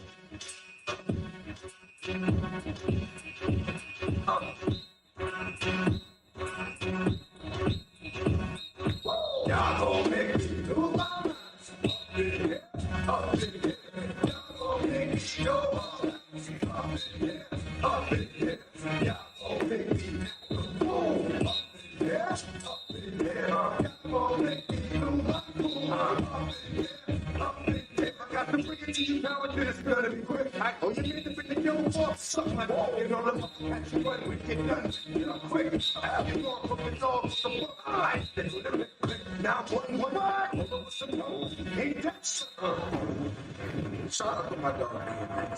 I'ma see you at the after party, yo. Ain't no BET Awards without the fans. So this category is just for y'all. Let's see who y'all voted to win the fan favorite award of the decade. Your nominees for a fan favorite award are Lil Jon. The folks have been talking about, but it's just me. Not just me. The Deuce, Carbango.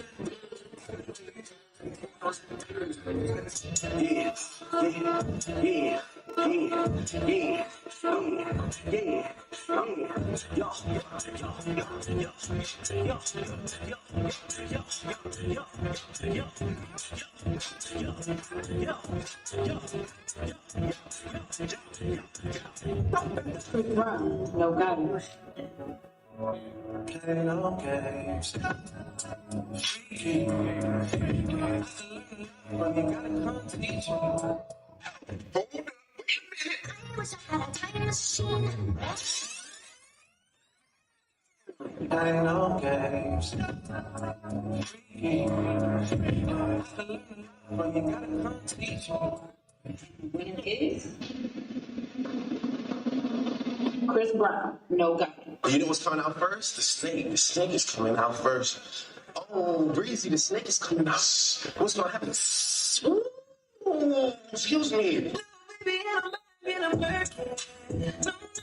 Put the work in. Nothing. Never want me. Baby, you got it.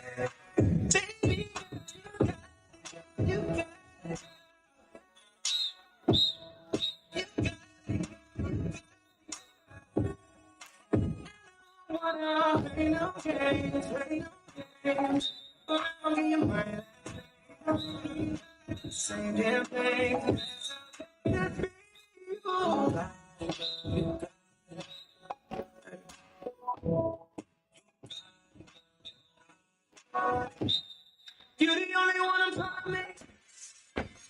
Yo, the energy has been crazy all night. To end on a high note, who better to kill the stage than the award-winning duo of the decade, Mr. My Feels and Mr. Thomas. Everyone give it up for Drake and Future. Where you been, dog? Where you been, dog? Where you been, dog? Where you been, dog? Where you been, dog? Where you been, dog? Baby, put the dog in his mouth. No, bring the bud, no.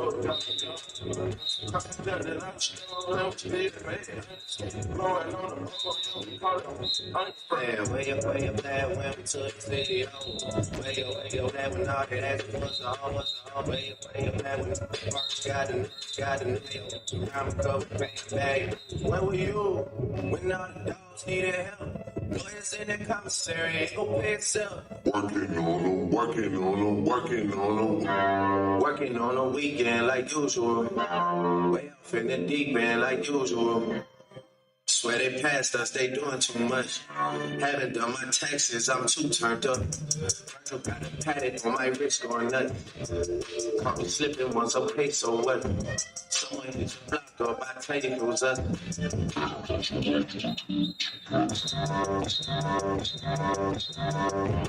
No, you see my text, baby, please say something. Blind by the glass, man, she stay home. Gotta move on my release day, huh? This is fame, not clout.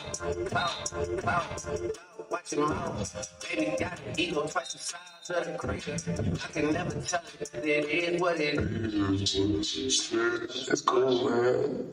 Got red bottoms on. Life's good. You know what I mean? I'm down for the cheap ring on the I'm doing not made to be in my domain. $3 on the ring, cause it's been trouble. I was in the shop circle, they ain't been the same since. Granted, she standing right there while I'm kicking plate on the brick. I made them go ahead and rap, tell bad this. I done been down bad in them shit, set rap that shit. Who gave you pills to get that glass food, and showing the dick. That's by the time I call it the ring. I go tremendo for new fettuccine. Fat though, the pinky. Fat though, I'm in the booth. I'm in the You wanna get high? No. Anyone on the way, wanna walk. Anyone on the way, wanna walk. Anyone on the way, wanna walk.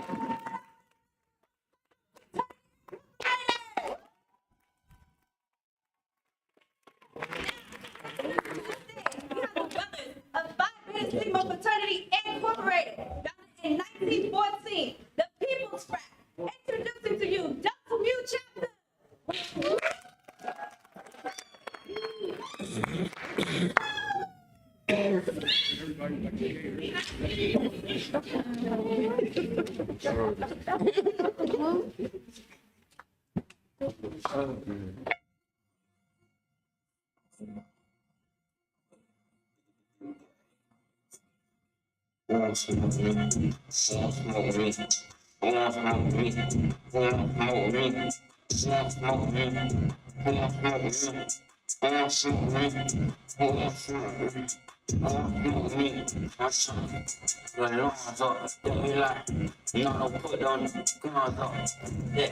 Say me brought a brain on guns that shit smoke.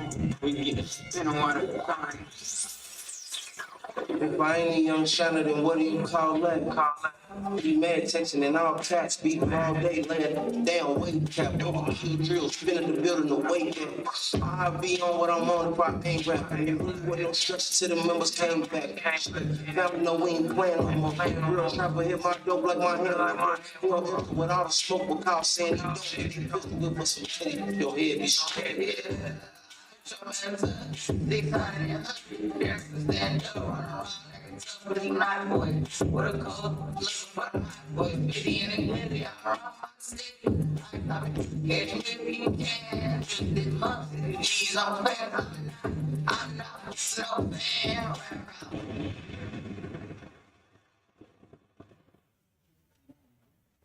We are the brothers of Phi Beta Sigma Fraternity Incorporated.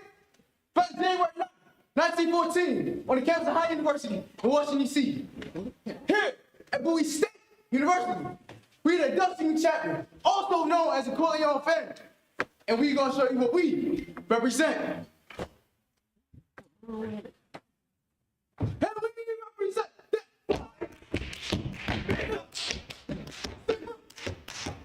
let's bring it back now.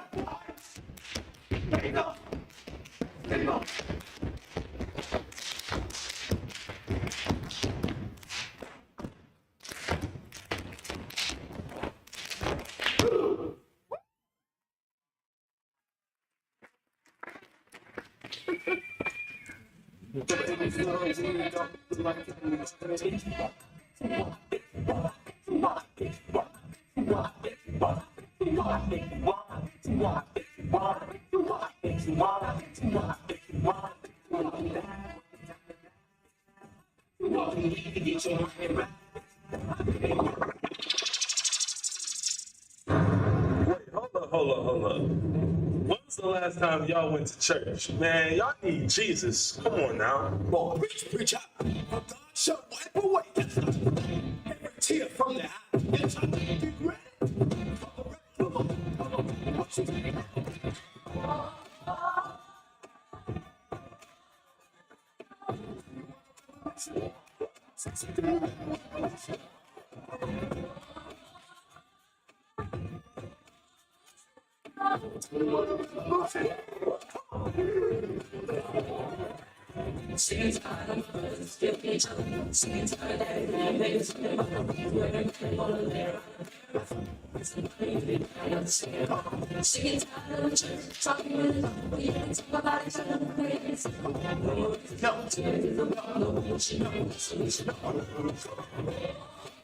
Yeah, you right, bro. But on the stage, we superstars.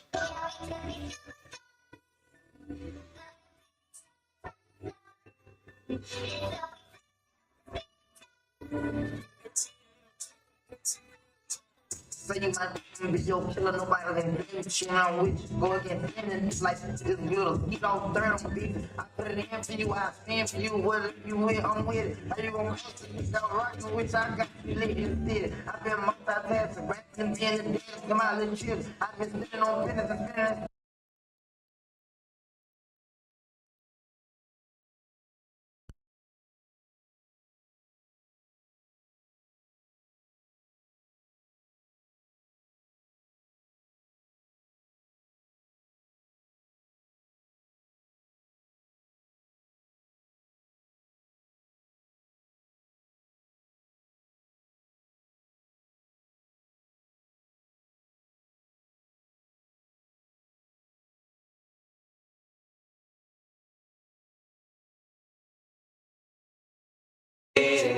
You my head between your legs, I'm hit from the front, side, girl, I.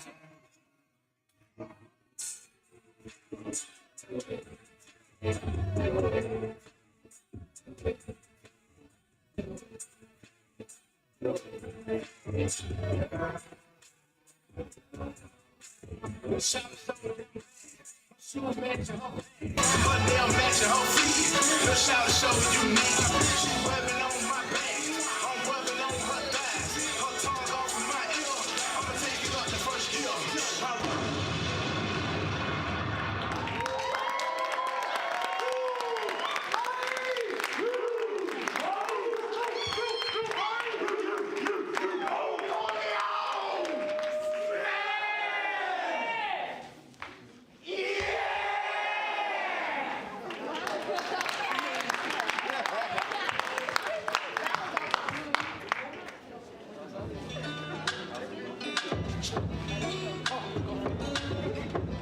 Let's give it up for the brothers of God Minute Singing Fraternity Incorporated. I know y'all can do better than that. So that was our HBCU conceptual exhibition. How y'all like that? How y'all like HBCU Con? That's more like it. So we're gonna keep the energy up. We're gonna keep the energy going. So next up we have Superstar. leg, the multiverse of fashion. So we have all these really great designers coming up to the stage. But first up, this first designer I would like to introduce goes by the name of Bad Waifu. Okay. So Bad Waifu is a clothing brand that's more than just t-shirts and sweaters. It has a range of signature designs and using quality materials. And here's to help you show your anime badass. Bring it to the stage, Bad Waifu! This the remix. It's Miami in the house. It's Atlanta in the house. It's New York in the house.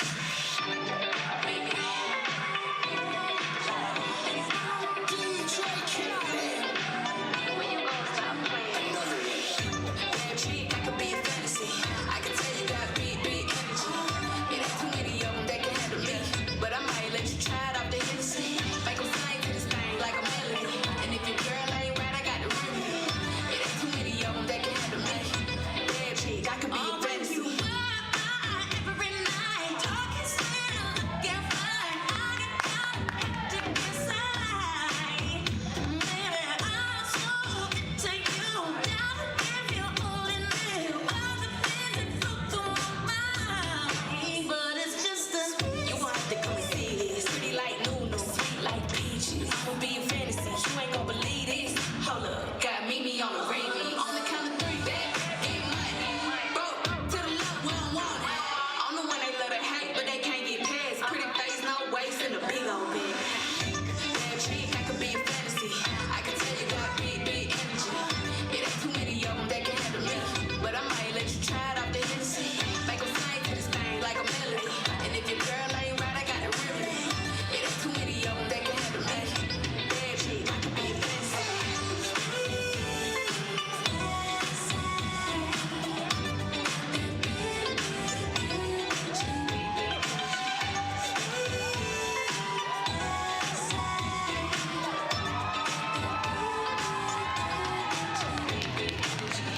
Yeah, tell me how you want it. 3, 2, 1, camera rolling. Do it slow motion.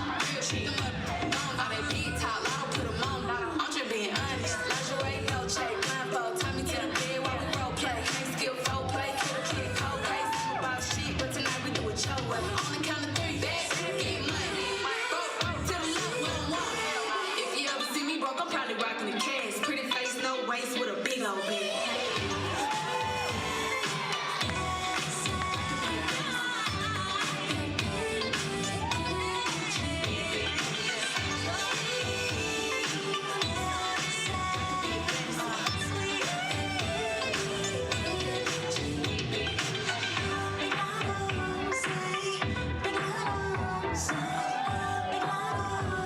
It's a new world.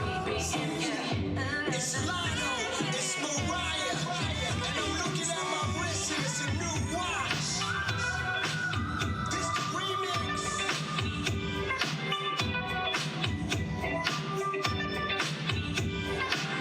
When you gonna stop playing? Damn chick, I could be a fantasy. I can tell you got big energy. It ain't too many of them that can handle me. But I might let you try it off the Hennessy. Make them sing to this thing like a melody. And if your girl ain't right, I got the remedy. It ain't too many of them that can handle me. Damn chick, I could be a fantasy. Every night, talking slang, get fine. I get down to get side. Baby, I'm so take you down if you only knew all the things. How's everybody doing? My name is Evan Young, and I am the creator of HBCU Anime and also helping with the fashion show for HBCU Con. How y'all feeling? That's what's up. So, coming up next to the stage, we have Scorp King Costuming, Black-owned cosplay designing company. Can we give a round of applause for Scorp King Costuming? I love that. I hope y'all enjoy. Let's go.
created by a Bowie State University professor, Professor Doreen Vernon.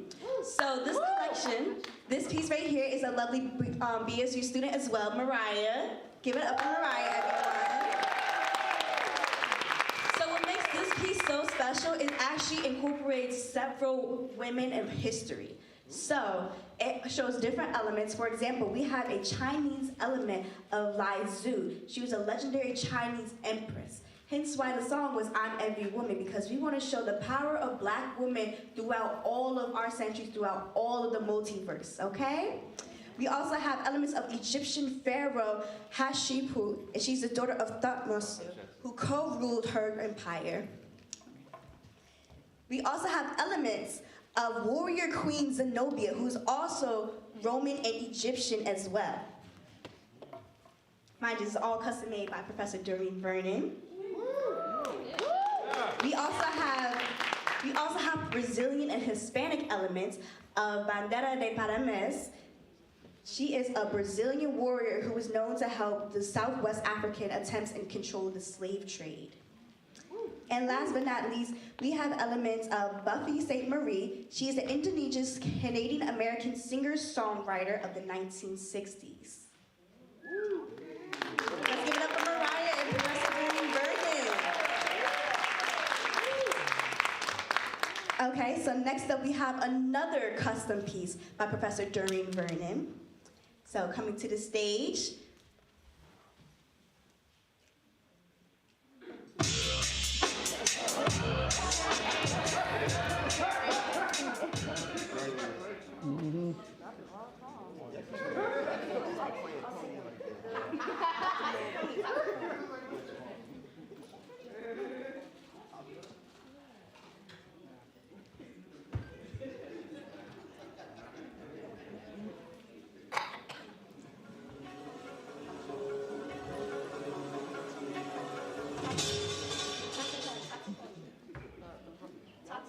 Toxic pony,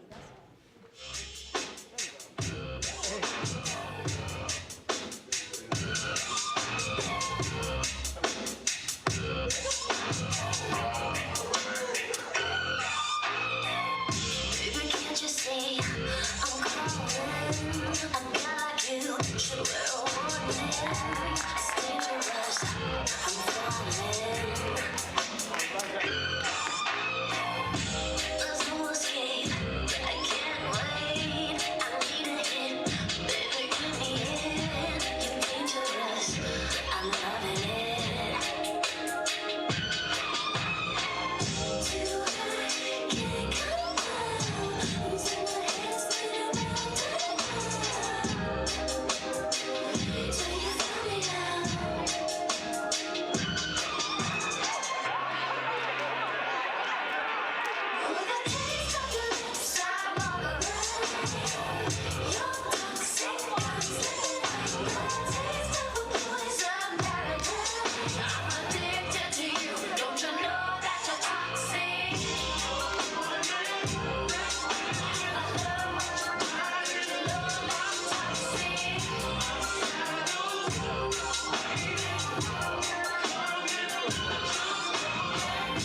It's getting late. If you want, I take a sip from my devil's cup.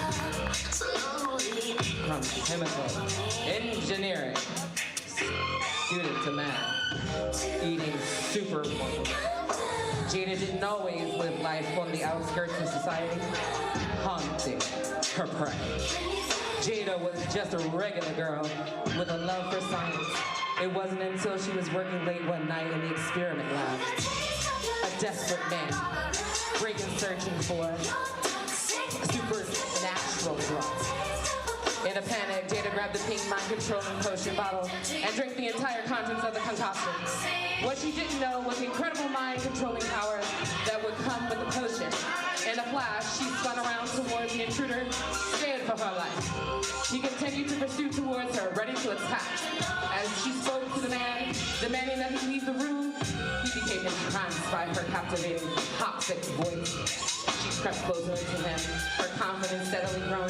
That fatal night, her eyes began to glow a bright pink hue, and his soul slowly left his body. She was in a trance, fixed on her pink powers. Now she lurks the late night streets, hungry for her victims, trapping them with her soul. This was the last time anyone saw Jada, because she walked out of the room as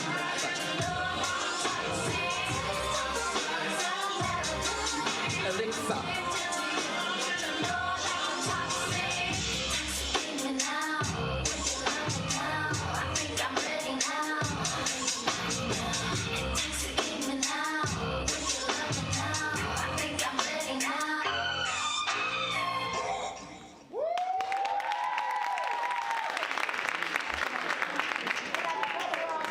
Let's give it up for Professor Doreen Vernon and her pieces.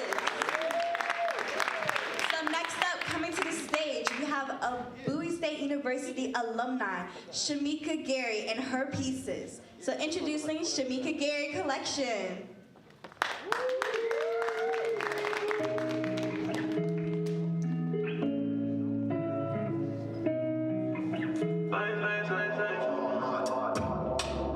And I've been living fast life, but I see it in slow. Oh no, and you see my lifestyle, I got G's in the top.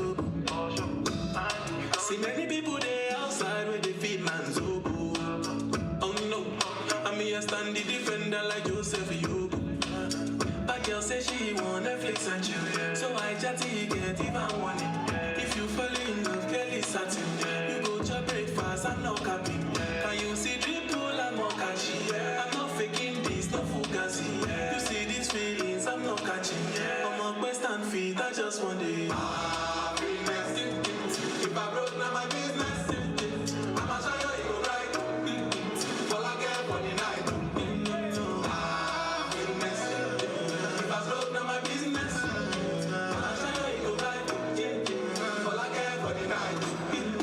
I find the SSC to be the reason why your baba want to jealous me. If you want to take up serious, I do top speed. No fit to resonate, I'm on a different frequency. I don't think it's necessary. I'll be done with just somebody that could do like me. When I feel like Musala coming off the right wing, I cut through your defender, you don't need to tell me. I'm a horse, finesse. You know, send me, I'm a snake. I can let go carry go. If me, I got money past you, if you're not careful, finesse. You know, send me, I'm a snake. I can let go carry go. If me, I got money past you, if you're not careful. Bowie State University alumni of our divine fashion department here at Bowie State University. So now, didn't y'all love those costumes? Yeah. Don't y'all want to see it again? Yeah. Okay, so introducing the final walk of all of our lovely designers, Bad Waifu, Scorp King Cosmic, Professor Doreen Vernon, and Shamika Gary.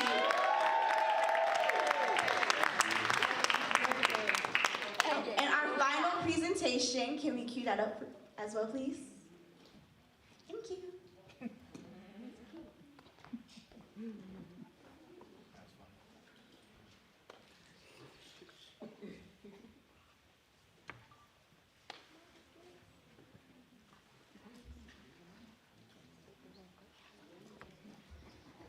No music.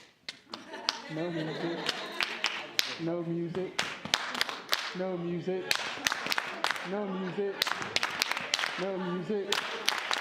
No music. No music.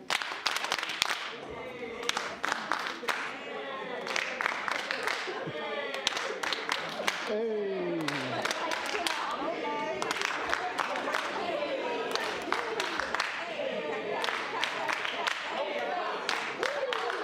Raise yourselves in the air.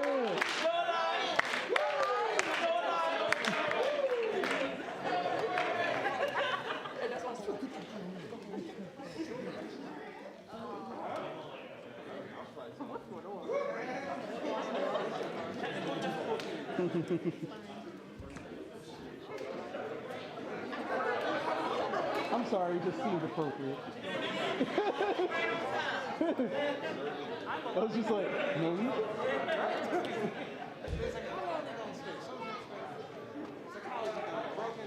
I ain't gonna lie, I thought the final song would be Jay-Z's Change Clothes. But then again, that just shows my age. Come on, y'all, give me some energy, give me some energy. We are at the HBCU Multiverse Fashion Show. I'm gonna need some more energy than that.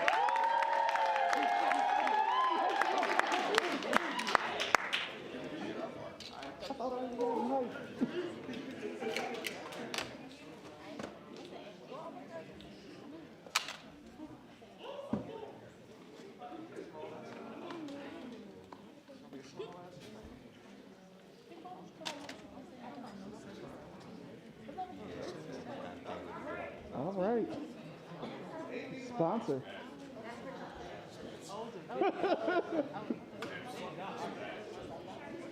This fashion show was sponsored to you by. We're waiting for the presentation to load up. I just want to give a very brief special shout out to our makeup artist for our fashion show. Give it a round of applause for Tamia Stevens. All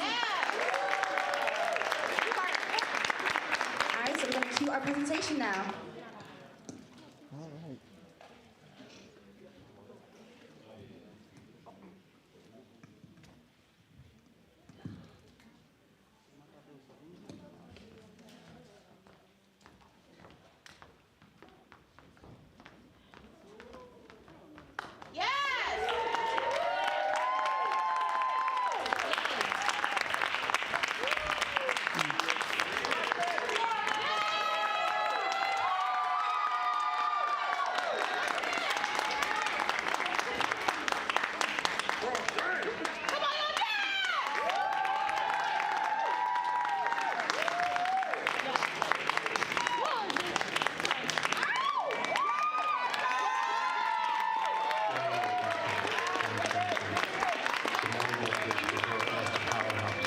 A legendary figure and an inspiration for fashionistas since the 1970s. An icon of the fashion industry, a friend to many. Andre Leon Talley. Mr. Talley, Andre, will be memorialized as Mr. Met Gala, having been a staple at the event since 1974. Mr. Vogue magazine himself served as the creative director of Fourth magazine from 1988 until 2013, when he left to lead the Russia magazine, Numero Russia. Friend and mentor to many designers, he offered his insight and expertise to those who asked. January 18th, 2022, the world lost a powerhouse, a legendary figure, an icon, and a friend to many. Here today, we pay reverence and with humility recognize and remember a man who touched the fashion industry with the entirety of his being. Mr. Andre Leon Talley, we at HBCU Con appreciate you. We hold you in the highest regard. And lastly, we thank you for who and what you were to the fashion industry. Rest in peace, knowing we humbly thank you for your lifetime in fashion. Ne vous remercions pour le service de votre vie dans l'industrie de la mode. Ne vous remercions d'être une source d'inspiration pour les designers de tous vos horizons. Reposez-vous tranquillement. Reposez-vous bien. Repose en peace. Humbly, this translates to, we thank you for your life service to the fashion industry. We thank you for being an inspiration to designers from every background. Rest easy, rest well, rest in peace. God bless. Have a good evening, everybody.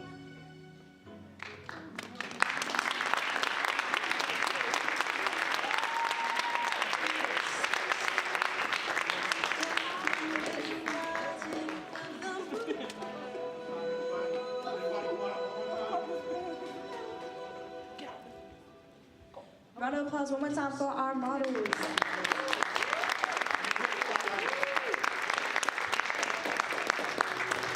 Everybody, how you doing? I'm Wendell Smith. I'm Vice President of HBCU Con. I'd like to thank you all for coming out to our first live fashion show. As you see, we did a tribute to Mr. Leon Talley, Andre Leon Talley, who passed away January 18th of this year. His footprint on the fashion industry is bigger than these doggone heels I'm wearing right now, to make myself at least close to his height. Because the man was an astounding 6'6", and he did his thing the way he did his thing, as you saw in the pictures that I put in the presentation there. So I want to thank you. I thank you for the patience with, with the presentation at the end, getting everything keyed up, and enjoy the rest of the con.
put on a bus. I got shit, I'm put on a bus. I'm a little bleeding, I'm a little geek. Have a go by the weekend. I got too much work. Gotta leak it. I'm on the deep end. I'm on the deep end.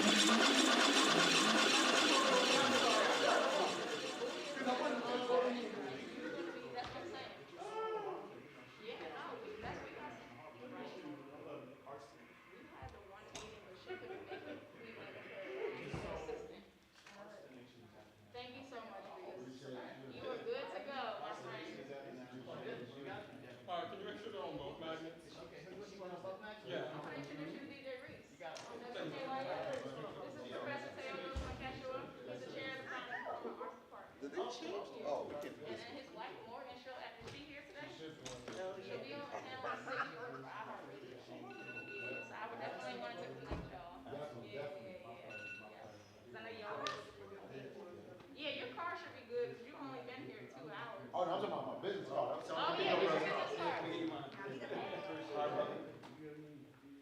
I'm gonna check on it. All right, I'll see you. Thank you so much, Professor Taylor. Very well done. Yes. Good job, good Great job. Trying to take passengers on. Yes, I can tell you he's going to do a good job. You got the energy for both of y'all. RBMC there. We can do it down here. Oh, yeah, the interview. Okay. No, Richard State outside.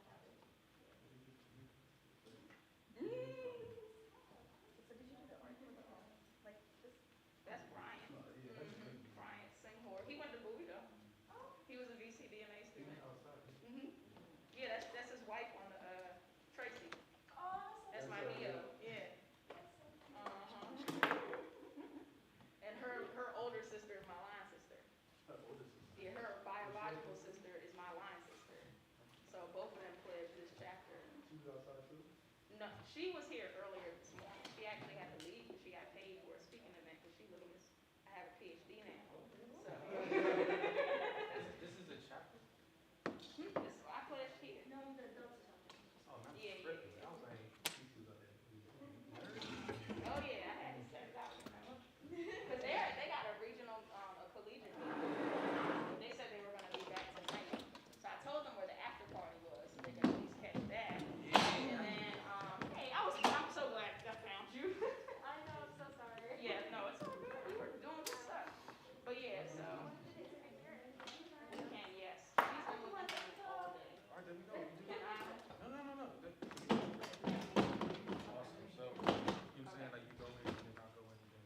Okay. So we're not taking up too much of your time. Yeah. Make it. No, how many questions? 15? Yeah, I got 3. No, you're going to go do your thing. What you need me to do? Just You want me in the light? here in the light. We gotta get back in there. We gotta get back. Better get back inside there again. Get back where? You Get good? back inside the. I'm good. Appreciate you again. I appreciate you, man. That's done. All this out of the order. We're good to go. Did you ever get a badge? I never got a badge. Okay. I want to get you one on your way out so you can have it as a token. You know what I'm saying? You want a I t-shirt? keep all my badges. Yeah. What size t-shirt you want? Large. Okay. Yeah, we're just trying The to guy needs for the fluffy gentleman. I got you. Now we gotta go back in there, John. If not, just give me like 4 of them and I'll get them all sewn together to make one large one, like Voltron. So that door closed on us? We gotta run back in there. Is that a door closed or something? That recital hall. Recital hall. It closed. Like, yeah, like I put the thing in and it slammed shut. I was like, no. Until it straight slammed shut. I was like, no, fam, don't do it. I'll need it.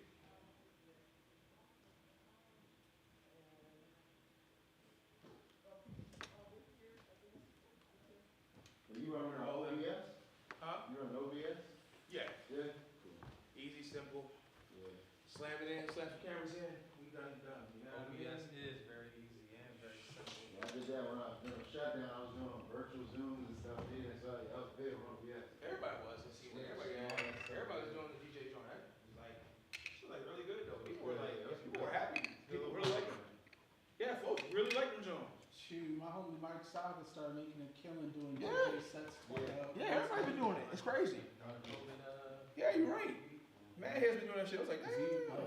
Because he's a synthwave alternative. Hey everybody, it's Brandy. I run the Audacious Black Femme, and for this convention, we are partnered with the Mako Girls. Hey girls! Oh, we're gonna first start off by introducing ourselves. What's up, y'all? It's your girl Mimi. I'm Anai. Yo, it's Kina. And my crew comes in and we're turning up the crowd. The neighbors at the door cause the music's getting loud. We can party all night, dancing in the spotlight. And I'm gonna show my friends how to have a good time. And we're the Mako Girls. We are a girl group based out of the ATL, and we've been doing music for 8 years now. We sing, dance, and rap. We are all sisters.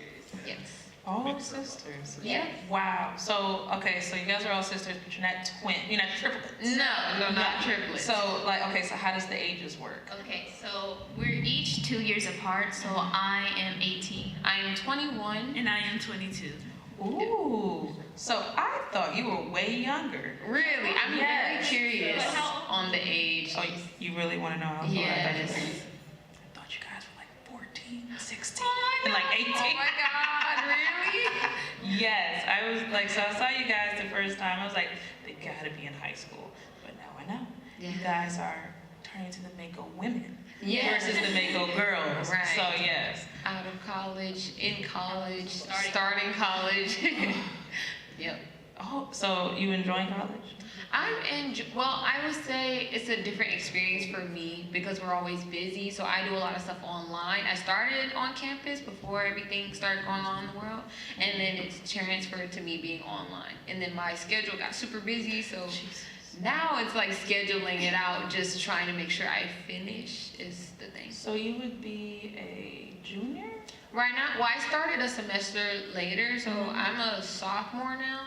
And then taking time with classes, I'd be like, 2 classes this semester, 1 this semester. Only because my schedule be so unpredictable and I end up getting like overwhelmed and like slack on certain areas. And I'd rather just do minimum and do good than. Yeah. It's really good to like pace out college where you can be like, time to quit. Bye. Yes. Yeah. And then you're in college too, right? I'm actually out of college. Oh. I just graduated like last year, I believe, yeah. And what did you guys major in? I majored in marketing management. Oh. And mine's is interdisciplinary, so I do entrepreneurship and media. I'm choosing mine. I mean, I'm working on it. I think I really want to do film because personally I have my own TikTok and that's where I film most of my cosplay videos, and so I want to be able to like adapt filming into my cosplay videos, and then also with like Mako Girls filming for our group with just music videos in general or just like production of like little YouTube videos on our page. I would definitely love to help out with that. And I think that's so dope. And I really want to thank you for joining our cosplay team on our TikTok video. We loved it, and it's getting so much love on our page. Yay! So, yeah, you guys are so dope. Yes. So, since we're on the topic of college, what do you guys want to utilize your degrees for to enhance your performance career? So, how would you do that? Do you go first, Kina? Since you got the degree. I got the degree and slightly use it. But I would like to better marketing because I have a lot of ideas and I like to be very creative and out of the box. Sometimes they try to make sure I really back in because my ideas be a little too out the box. But I like to try to find ways to either market or market our either merch or our videos, or even small things in general, trying to find different avenues and different ways for us to push our music or push our outfits or anything. Since I'm working on mine, entrepreneurship is really just, this is a business that we're starting, so just learning all the steps to making sure that everything is correct when we want to put it out there, and we went through the process of making sure our name was ours and stuff like that. I'm still learning on the media side because I am learning how to engineer, and then also I make flyers and business cards and all that, so that all ties into Mako Girls, and I feel like I use it more often than I realized when I started learning it. Oh, so before you move on to your sister, so you are currently doing most of the business stuff, would you say? Would you say that you assist your manager with Yeah, both of our parents manage us. So my mom, she's more on the creative side of how to make this flyer or what events we want to put together. So I'll be there. I used to get out of high school and go home and do that stuff because they have work base, and that will be my work base. I'll go home and I'll do Mako Girl stuff. So I'll work flyers, I'll make Instagram posts, like social media, because she did a lot of that stuff, so she taught me. And then when it comes to engineering and things like that, our engineer is teaching, because I really wanted to learn how to do it, because I love to sing, and if I can sit behind the mic all day and not need his help, I can do that. That's dope. Right, thank you. Yes. Yes, it's one business owner too. Right. It's a lot. Yes. It's a lot of planning, a lot of marketing. You know, it's, you would know. So yeah, it's so much, and so I applaud you guys as a 3-girl group. Thank you. Getting where you guys are, like you guys were in the Oscar, well, you guys were featured in the Oscars. Yes. You guys are on different radio platforms. You guys play at different venues. How would you say hold on, let me stop. I have to let your sister talk. About the previous question? Or Yeah. about So the degree you want, how you want to... So when I do get this degree, when it happens, I really want to use it, especially with live shows, like virtually, because we realized that with the pandemic that we couldn't really do many in-person shows, and so to have an interesting live show to watch, because that's an important thing to know how to do and how to keep someone's attention when they're watching you on the screen, because they can't stand up and jump with you. Like, you can't see, they can't make noise unless they're like behind the computer and stuff. So to have it be able to cut to different angles of us while we're performing and stuff like that, and just seeing different visuals, having like camera panning movement, all of that, I want to implement the filming into live performances as well. Yeah. Okay, and since you're the head cosplayer of the group, TikToker of the group, so you may be familiar, especially since you were talking about virtual, I think it's Diva and Miku Hatsune. Yes. How they do a lot of virtual hologram-esque concerts. Would you consider, that maybe something you guys would put on your list as probably a creative project? 'Cause I know you were talking about how your father, and you were talking about like pyrotech and stuff like that. So is that something on your list? I think that would be something cool to implement, like one day, like if we ever have like for our concert, and we're trying to get like 3D animated cartoon or anime-based characters of ourselves just in general. So to implement that, like one day we're on tour and like we have like the virtual, I would say the LED screens of our animated characters, like starting off the show for us. That would be cool to implement that into it. So, And then one more, I don't know if you're familiar with the YouTube, they have like the virtual avatars. Yes, the VTubers. VTubers, yes. Yeah. Is that something like marketing and then media meeting together? Is that something that creative would want to do? I haven't really been into VTuber, like VTubing in general, but I do like to watch them occasionally. I know my little sister, she likes to watch them at times, so they're nice. Who likes it? Our little sister. Oh, okay. Yeah. So have you guys included your other family members in your endeavors, or is it just specifically you guys? Musically, it was specifically us, yeah. But we do use them for like our music videos. We'd be like, hey, we need some extras. Like, y'all could come and feature in our video. That'd be great. Yeah, that's good. How it works. Good marketing. That's good money management. I think also our manager was in one of our songs, Mad Hype. We needed a male voice to do the thing, so we were like, you want to come do this? So he's actually on the song. And yeah, they just come through with different things, for sure. Okay, and then, I know you guys have noticed how the DMV is, but how is your music, your scene in Georgia? What does that look like? It's a lot harder for like us because of our music, like our music style is like urban pop 1, and then 2, we don't like curse in our music. So like people will listen to it and they're like, is this kids music? We're like, no, I mean it's for everyone. everyone can listen to it. We make music so that everyone can enjoy it, like from kids to like the grandmas, like everyone can listen to it and appreciate it, and we don't want them to like worry about, oh, they can't listen to them because of this, when like we just give everyone the opportunity to know and like our music. Yeah. So when we go into the ATL, they rock with it. Yeah. Though. They like it. It's just like initially when we say, oh, we make clean music, they're like, what? They're like, there's gonna be some kid stuff, but nah, it's cool. Like once we perform, because our performance is really like what that's our selling point for us too. At the same time, it's like they see us, but then once they see that performance, they're like, oh, whoa, like they legit and stuff like that. Yes. And then I'm sorry, go ahead. I would say that, and also a lot of things, like a lot of trends go pretty quickly in Atlanta. So like something will be hot one second and then done the next. So trends go fast. Trends go fast. We run through trends like crazy. Clothing. Yes. Really?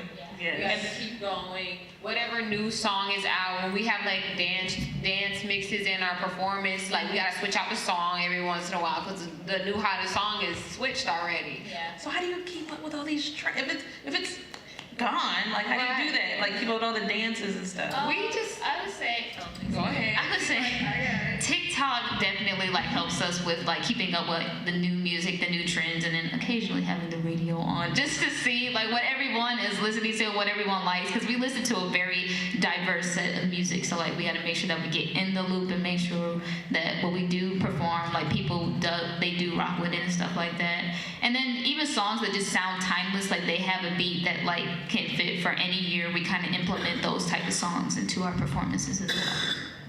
Super dope. And then you guys have the party that you guys do every year. Was it the girls tour or The annual Carnival Glow Party. It's a family event where it's supposed to be a party. Everybody's supposed to come out and have a good time. It's also a concert. We headline the show, so we have 30-minute set, and we give different teen artists a platform to perform as well. So they get to perform and open up for us. We get them radio interviews and things like that. And at the event, there's red carpet, there's a live DJ, there's a radio going on. We have concessions, like literally it's a whole experience.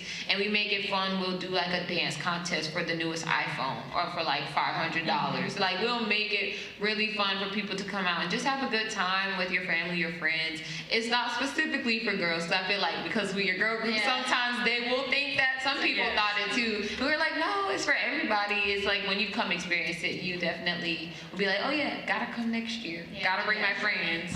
Our culture is good because we are Trinidadian and American, so like that's where the carnival comes from.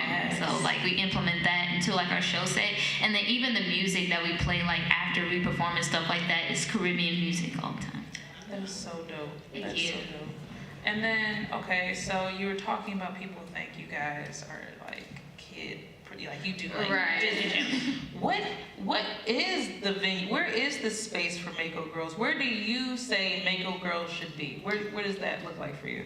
I feel like we grow. We're looking at different artists and how they develop, like people who we look up to, and the best development is kind of like Ariana Grande is the best example for us. Is somebody who people seen grow up, and they was able to grow up with her, and her music is still pop, it's still fun. It has like you can see her mature in her music as she's growing up and experiencing life, and we feel like that's the direction we want to go with our music. Is like as we're growing up, you can see the evolution in the sound and see what we're talking about, and it grows as we grow up, because we're still kind of kids. We're still kids at heart. Like we still have fun and all that stuff. So like that's our vibe right now. Like we have a good time. We just love sometimes positive music that just make us want to dance and like have fun. So that's where our headspace is at. And as we like continue to grow, Ariana Grande is just the best example, because the transition was so smooth, and it still feels like fun. It feels like down to earth, and that's what we wanted to have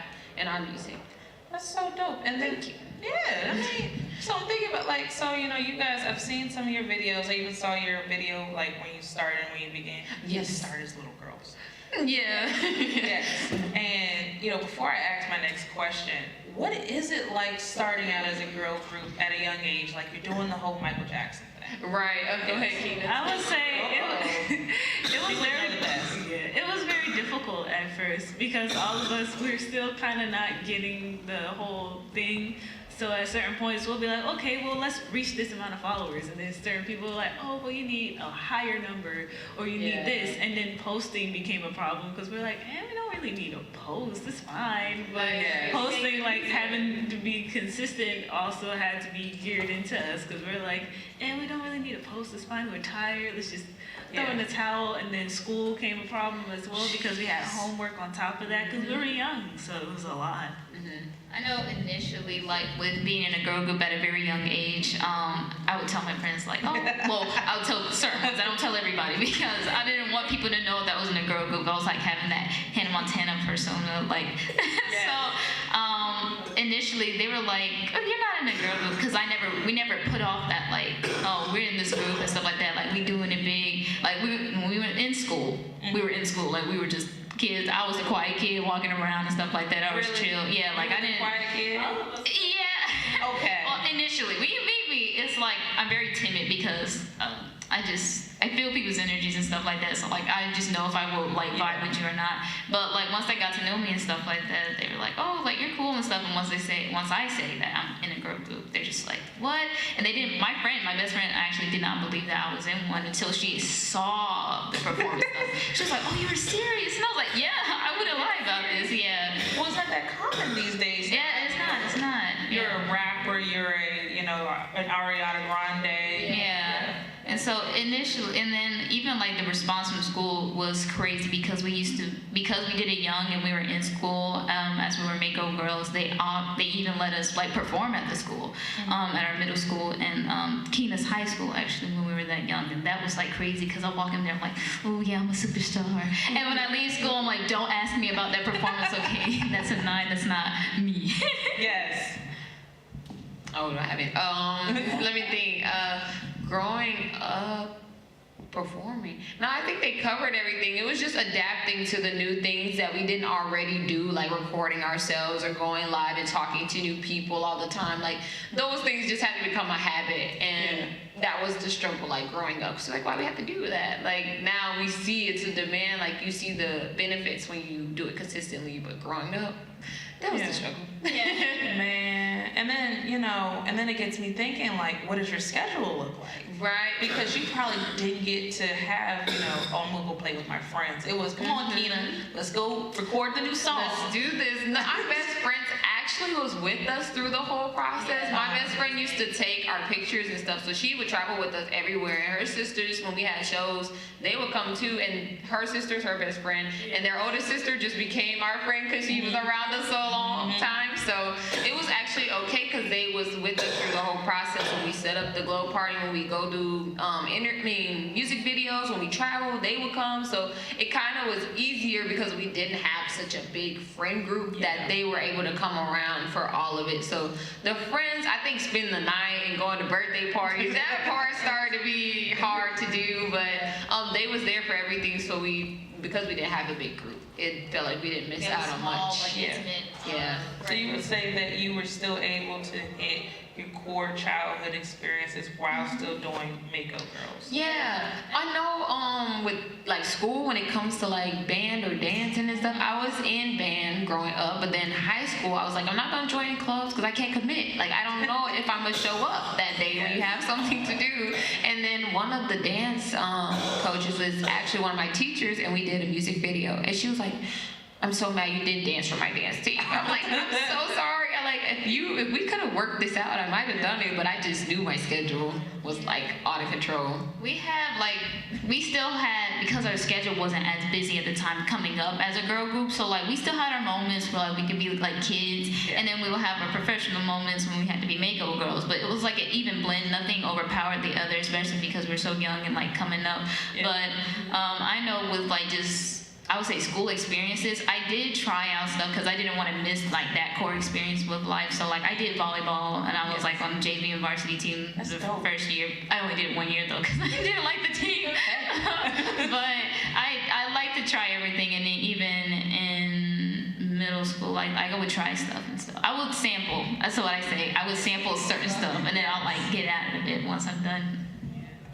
I would say for me, I luckily had the opportunity to join a club. I was the only one who joined the club, and I committed throughout the entire experience. experienced before I had to go homeschool and then come back. But I experienced art club, and I had to experience that with some of my friends, and we were all like weebs and animators. So it was a very fun experience to like draw, have fun with them, and hang out with them after school. Yes. Ooh, I love those days. Yes. Yes, and that's so dope. And then, you know, you guys get to spend time with your friends. You get to do art, and you get to do after school stuff. Would you consider yourself an artist now, or did you use art club as a means to hang out? Actually, I used to be an artist. I used to draw a whole lot. I used to carry a sketchbook, but I don't draw as much as I used to anymore. Whenever I feel like I have the downtime, I will either do that or I'll put together puzzles because I like to keep my brain working, or I'll try to like brush up on it because it's been a minute since I've drawn. But I used to have like 3-4 sketchbooks worth of like artwork. That's dope. And so that's your thing. Yeah. What are you guys' things? I'm that girl that does DIYs and stuff. I see it on YouTube or Pinterest, and I'm trying it, and it's hung up in my room somewhere. I made our music plaques, the glass ones that they had that you could scan. I made those for my room and stuff.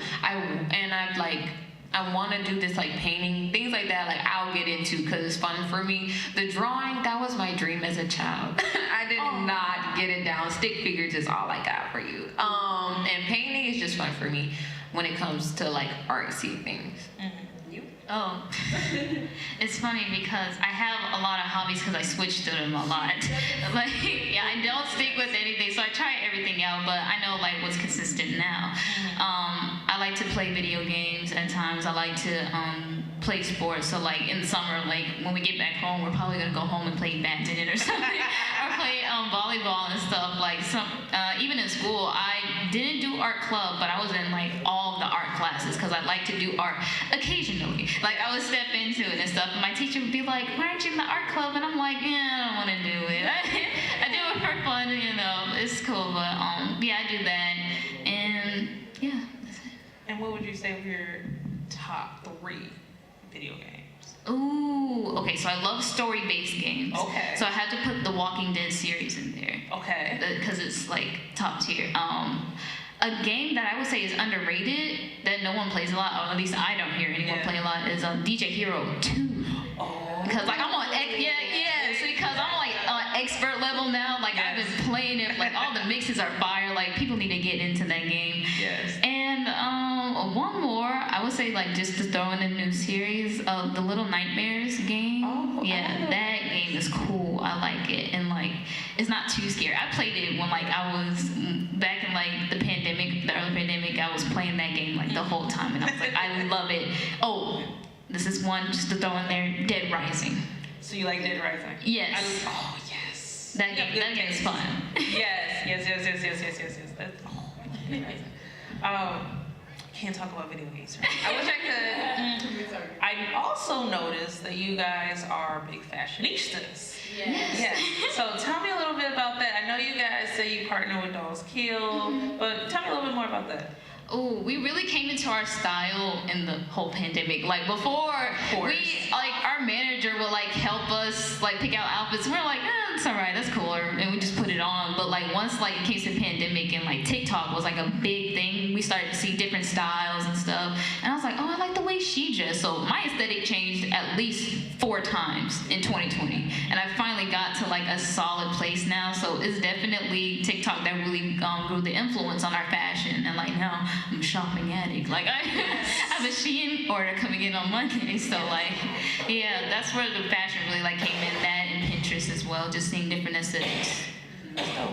I know we stick to like the tech wear when it comes to performance because one, you have less wardrobe malfunctions, and then it looks really cool. So that's normally our lane, and we just try to coordinate when it comes to colors and things like that. We don't try to match like twins like we used to growing up. So it's a lot better now on style. Like she said, it's from TikTok. I go to Pinterest a lot, and I'll find different girls' styles and be like, okay, that's how I like to dress, and it's changed a lot too over the time.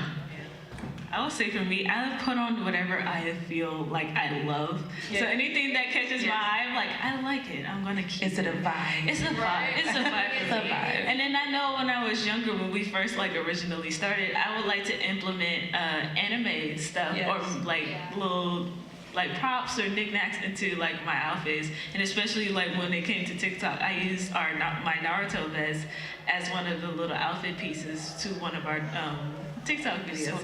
So I like to incorporate not only like the cosplay and stuff, anything that I see that catches my eye, or if it suits my fancy, I would just put it on. That's dope. And you know, I think that's so cute. Yes. I love you guys' aesthetic. One more question before we wrap it up and allow some of the people in the panel to ask any questions. How do you feel as though, you know, anime and convention culture has impacted your brand? Okay. I have a good answer. Y'all don't have to afterward. But I think since this is like our first one, like initially, I think if anything, it helps our brand because it gives us more opportunities to like, be able to participate in the stuff that we genuinely do like, and it gives us another like type of fan base to connect with and people to connect with on like a different level, because you know people can like you for your music, but then when they like you because they like your interests as well, because they also like that gives us even more of a boost and to help us push our names and like our message and stuff like that. So yeah, it helps a lot. I think that's super dope. Did you guys have anything you guys wanted to say about it? Keenan? I would say it builds a better connection. I know, especially for me, because when I was younger, anime wasn't that popular or as popularized as it is now, but like going to conventions and doing all that stuff and connecting with people, and then you find out that they like your music and they support it, like not only helps us like physically, but it helps us mentally, because we're like, yes, finally, like our people, we finally get to like talk or like talk about our common interests or anything. So like for me, it just makes me feel really, really happy. I think that's so dope. I know that you guys have a signature sign-off. Did you guys want to do it? Oh, you can. Yes. Okay. Ready? Okay. Yeah. M-A-K-O. See you later. Bye, guys. Thank you. You guys are so adorable. Did you guys in the audience, did anybody have any questions for the girls? Did anybody have any questions for me? Again, my name is Brandy Brown. I run the Audacious Black Fan. We support different Black creatives in the community via conventions, pop-ups.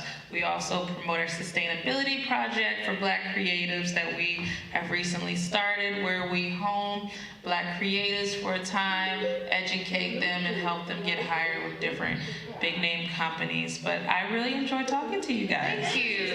Yes, and I hope that we can continue our relationship, go to different conventions. I know I'm enjoying HBCU Con, and there's other ones coming up, MomoCon, etc. for you guys. And I think that's it for us. Any questions? Yes. Next. Yes. Okay. Let me give you a mic.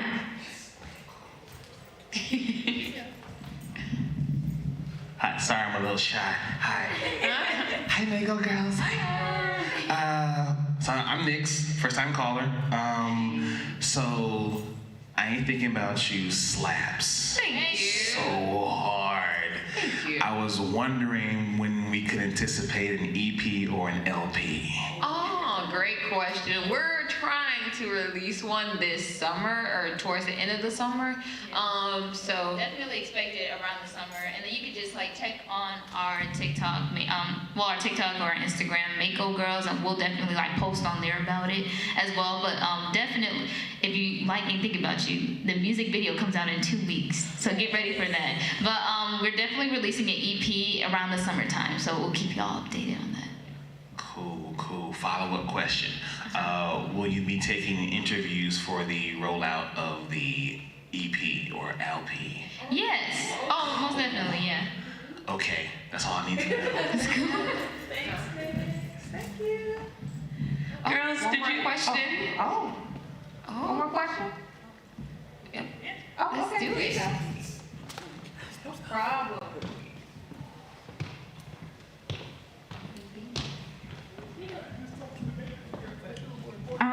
Hi. My name is Mai. I'm president of the Japanese Culture Appreciation Club here at Bowie State University. To be honest, I am not like, I don't know the latest trends. I'm pretty behind. But so this is my first time knowing about you girls. But after I went to your booth in the artist alley, I searched you guys up and I'm really impressed. I'm really impressed. Thank you so much. and this panel helped me extend my interest. Oh, thank you. We appreciate you coming and checking us out and getting to know our story a little bit more about us. So we thank you. Yeah, so I have a couple of questions. I hope you don't mind. The first question is, what is your childhood anime? Like, okay, there's like 3. The Fruits Basket is one of them. We actually got like banned from watching anime as like kids. Our parents saw, they're like, you cannot watch that anymore. And so like we snuck it anyway, but it's Fruits Basket and Oran High School Host Club. Like those were the first couple animes that we had started off on. I would say it was Oran High School Host Club, which we got banned from, but we still watched it anyway. Fairy Tale as well, and Hatalia, which is something that we got Mimi into. Yeah, she. Okay, and my next question is, what does anime mean to you girls? I would say for me, it's more so of like a feeling, at least for me. I love how anime makes me feel. It makes me feel a little more powerful or stronger or a little more confident than I would usually do on a daily basis. And I will also say it's like, I would say it's kind of like a way of life, but it teaches you life lessons sort of along the way. So I would say that. I would say for me, it opened my eyes because they're more into anime and they brought me into their world, and to be able to see such a supportive community, first of all, and you guys can connect on so many levels because of watching it. And like I said, they got me into some shows and things like that, so it's definitely an eye-opener just when it comes to style, even like just what you want to watch entertainment-wise, like art styles. It's definitely opened my eyes for sure, and I'm always like down to watch something new or see what else they got coming up because them shows be crazy. For me, anime really is something that's just like fun, it's different, and it's new, and it's interesting, and it's something that I've like consistently like watched or always been entertained from. So like the range of shows for me is what like had me hooked, because I like Tokyo Ghoul, and I can go to something that's like fun and lighthearted, probably only have 1 season, but like something like Squid Girl and stuff like that. It was just a range and stuff. And even the character designs, it's like having that visual. That's even something that I like to implement into sometimes like my outfits or aesthetics and stuff like that. So really anime for me is just like, it's something fun and entertaining to enjoy, and it just like gives me my little safe space to just chill out. Okay. If you girls, wait, have you been to Japan yet? No, we want to. Okay. So if you were to go to Japan, where would be your first stop, personally? Ooh, I don't have a specific stop. Yeah, but like just to go there, I would say like Tokyo one. I know that like that's one place, Kyoto as well, and like even just to like see like the landscape, like the nature of it, because it is like such a beautiful place. So just to be able to like appreciate like just like the nature and like just see the sights and stuff like that, as well as enjoy the Mario Kart, the like in-person Mario Kart thing. I've seen that and I was like, gotta try it. I would say for me, I would like to check out the maid cafes, because I have a sweet tooth and I love sweets. So I would love to check out the maid cafes, the arcades, and like the manga shops. But most definitely like Kyoto and like the shrines and all the different places, because I love the aesthetic and the beauty of it. So I would love to check that out. So you would go see the manga cafes? Oh yes, what's that? I would see the maid cafes. I would go to any cafe. thank you girls so much. Did you guys want to shout out your socials before? Yes, you can check us out on Instagram, Facebook, Twitter, and TikTok at Mako Girls. You can subscribe to us on YouTube at Official Mako Girls. And follow us on Instagram, Facebook, Twitter. Oh, she said that? Oh, my brain. I'm sorry. Check out our website at makogirls.com and check out our vendor table as well. We have merch there as well. And Mako Girls is spelled MAKOGIRLS. And notice that's a K, not a C. Thank you guys so much for listening. We appreciate it. Thank you guys, and you can follow us on Instagram, Facebook, YouTube, TikTok, and Twitch. So thank you guys all for coming. I appreciate you guys. Hope to see you again next year. Bye. Bye. Thank you, girls. Thank you so much. I'll see you guys. Yeah, I know, that's fine. We'll probably Yeah, I want my 2 weeks or so. And you just take the trip.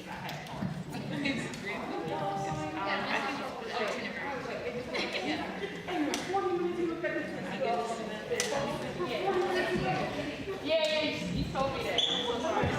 Try and get a toe in the door. So for me, from my perspective, it's just me trying to use whatever position I have, whether I feel like it's powerful or if I feel like I have any kind of voice, and trying to bring more Black women and Black people into these spaces to where it feels normal. You don't have to be so intentional about diversity, because this is literally the community as it is, but it's not represented at the moment. So I don't even know if I answered your question. Yeah. Okay. So yes. Repeat that question for me, please.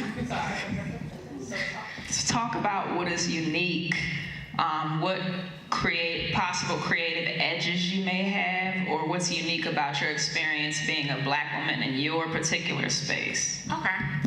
So just to put some perspective or context, in my office building, I am the youngest and the only Black CEO in the Arlington Courthouse VentureX space. And even the whole entire building up and down, which puts me in a unique space for people to ask me, how do I make this cool? How do I get the Black kids to come? And I'm gonna take it a step a little bit further. I don't answer those questions for free. Where I think a lot of people just appreciate, no, I'm being serious. A lot of people appreciate being a fly in the buttermilk. That's never my vibe. I'm gonna make that milk chocolate. So at the end of the day, it's a harder position for me as a nonprofit leader, because people think that I should be in a space for groveling or in a space for begging folks to care about my cause, when, like she said, at the end of the day, everything you have is from a Black woman, and that Black woman was one day a girl, right? So we do highlight people like Rosa Parks, but let's take it a step further. She was not the first. It was actually Claudette Colvin, who was a teenage pregnant Black girl, but who was too dark for the movement to highlight.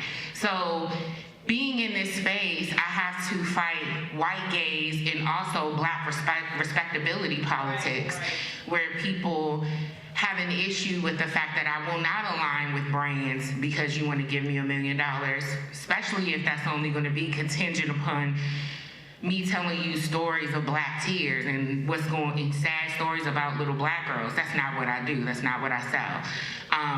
But it has put me in a unique space, because I believe that everything that is for me will be for me regardless. And it's brought brands like Nike to me. It's brought brands like MasterCard to me and put me in a position where I can say, okay, you came to me. Is this a February, Juneteenth vibe, or are we doing this all year long? And I don't sign contracts and I don't accept grants unless people agree to be with us all year long, 366, 25/8. And I just hope that me knocking heads over makes it a little bit easier for the next Black girls coming into the space, not just to survive Black girlhood, but to thrive in it, not to just survive being in, you know, the gaming world or whatever and have our little highlights during Juneteenth, but running those companies, being the CEOs, and for it not to be, you know, such an anomaly for us to see ourselves, but for it to be regular. And I think that we have to accept that for ourselves and decolonize our minds about what that looks like in all these spaces, whether it be gaming, nonprofits, business, radio. You know, we just have to accept that we belong first before they ever will. I like her. I know. Yeah, I like her too. That's really hard to follow, but I'm gonna try.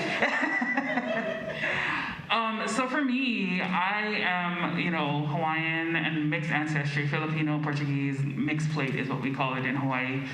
So for me, what makes me unique is that you don't see very many Hawaiian people around. And so for me, I really want to help people educate, help educate people about Hawaii. It's not just a paradise. It is a place that has also been a safe haven for a lot of Black people throughout history. And I didn't realize this till I started to do my own research. And in the Pacific Islands, there used to be what was called blackbirding, which essentially is where the slave owners, when it became outlawed here in the continent, they moved into the Pacific. And they brought all of that out there. So as I've been studying research, over time, I have seen a lot of parallels in our culture, in Black culture, in a lot of indigenous culture. And so I often find myself, despite being the only Hawaiian person in the space, I have used that to build alliances and partnerships with people who are along the same mission and really trying to elevate the voices, remember our ancestors, tell their stories, because if we don't continue to tell the stories, they don't exist, right? Or at least that's what the colonizer will have us think, that these things never happened, that our people were not traveling the oceans using the sky. Like, imagine that. And this is like the Pacific. It's the biggest ocean on the planet, right? So I use that in my particular area to bring enlightenment to our culture. When I did some studies before I started my children's book series, the statistics on representation for Pacific Islanders is like 0.001%.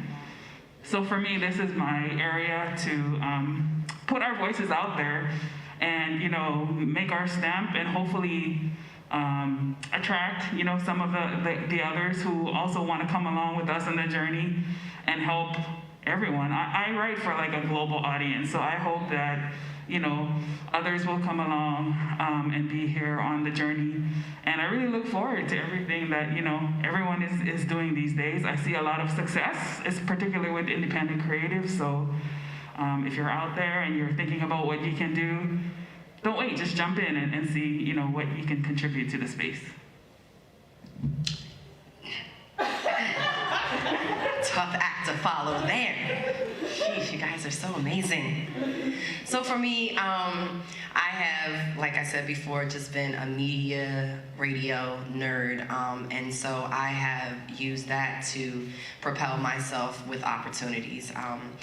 I was never the, oh my gosh, let's get her to go do this most popular event. It's like, oh my gosh, let's get her to do, yeah, we're gonna put her on that assignment.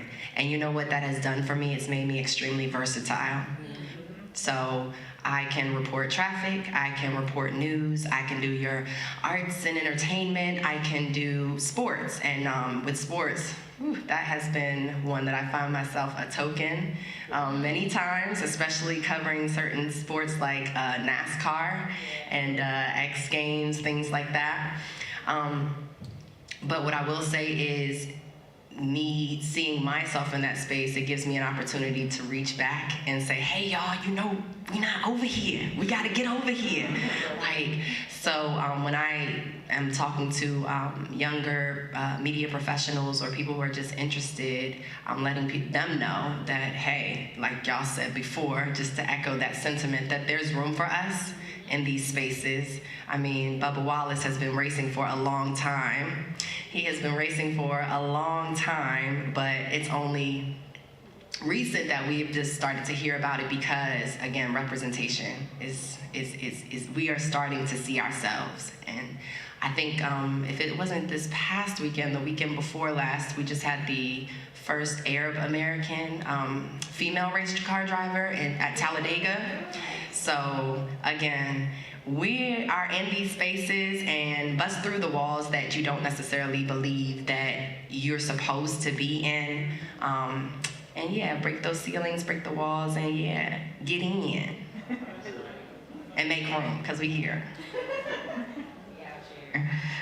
So now y'all see why I asked them to be here. So some of you tapped a little bit, and I loved all of your commentary, by the way. But you guys, you kind of tapped into, Jay, some of the challenges of being a Black woman. And I know a lot of us talk a lot about intersectionality. And I think that in particular for men of color, that's kind of like a disconnect. They don't see that we have our own unique experience. We have our own unique challenges that are not better or worse, but it's different than what they experience. And that in order for us to help resolve those issues, we need to acknowledge that they exist in the first place. So what are some other particular challenges, like outside of feeling like you're constantly being tested, constantly have to validate yourself? Well, yes, go ahead, Gabby. I know you.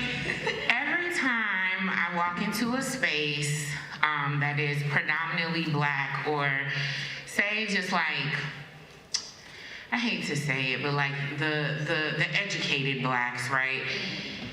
Or the connected Blacks, or the, we in the space Blacks, the Blacks that show up to things and get the resources. What I find is I'm constantly challenged by being dedicated to Black girls. It's always not just Black men or women, just Black men, but even Black women. Well, what do you do for boys? What do you do for boys? Why is that my responsibility? I pick my responsibility. Like, Barack Obama has 2 Black-ass daughters, sorry, lack of word, but that's what they are. And he had a whole initiative for what? Black boys. And no one called him on that and said, well, what about your daughters, right?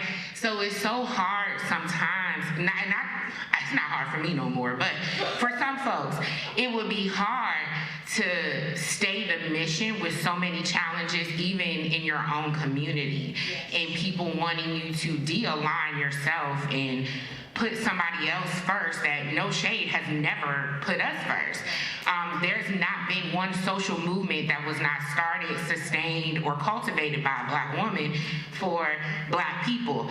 Black Lives Matter, the Civil Rights Movement, like none of those things, like I've never seen a Black man step out and say, I'm gonna do this for Black girls. I'm gonna do this for Black women, right? We're always lumped into the group. We're always, well, if we do good, y'all will do all right. Why can't we be better? And it's hard when you get it from the outside, but even harder when you get it from the inside, because that is what will shake you. That is what will make you feel like, well, am I doing it right? Because my own folks are questioning me. So I have to question folks back and be like, well, why are you so uncomfortable with me being unapologetic about being dedicated to Black girls? And oftentimes they can't give me an answer, or it's an answer conditioned on the relationship of Black girls and women to men, right?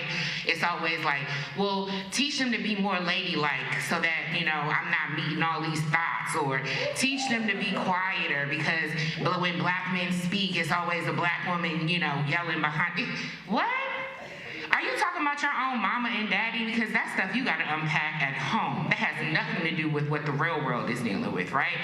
And when, unfortunately, so many women, I don't think I'm the first person to have a nonprofit dedicated to Black girls, but so many women get, I don't want to say disaligned, but like they get thrown off and they start to change their language. And then it's like, oh, we're here for all girls, or we're here for youth of color or Black youth. No, when I met with my lawyers and we started this organization, they asked me what the mission was. That we are dedicated to the betterment of Black girls, period. Or like my girls like to say, right? And that's it. And I'm not changing it. Do I have intentions of expanding that brand? Of course. But I'm focused right now. And I'm not apologizing for my focus. And I'm not changing my focus. And, you know, what we say, drip or drown. That's really what it is. Like, come drip with us or drown. I don't care. Oh, please pass it that way. I ain't going there. Nobody else has challenges? Because I can spit some, but I'm going to give somebody else some space. At first, I was going to say isms are my challenges. Pick one for whichever day. It could be, I'm from New York City, so getting on the subway, someone clutching their purse or their wallet, and I'm learning how to react to it, which is even more empowering. When they grab their purse, I grab hers real tight, touch my wallets and everything. They're the ones with the guns, but we have to psychologically always be learn defenses always that we're not passing on. What I wanted to add is that I'm from the family that is girls, women, males, boys. We somehow, and I love that you're unapologetic about it because you're doing the work, so somebody else supposed to do the other work.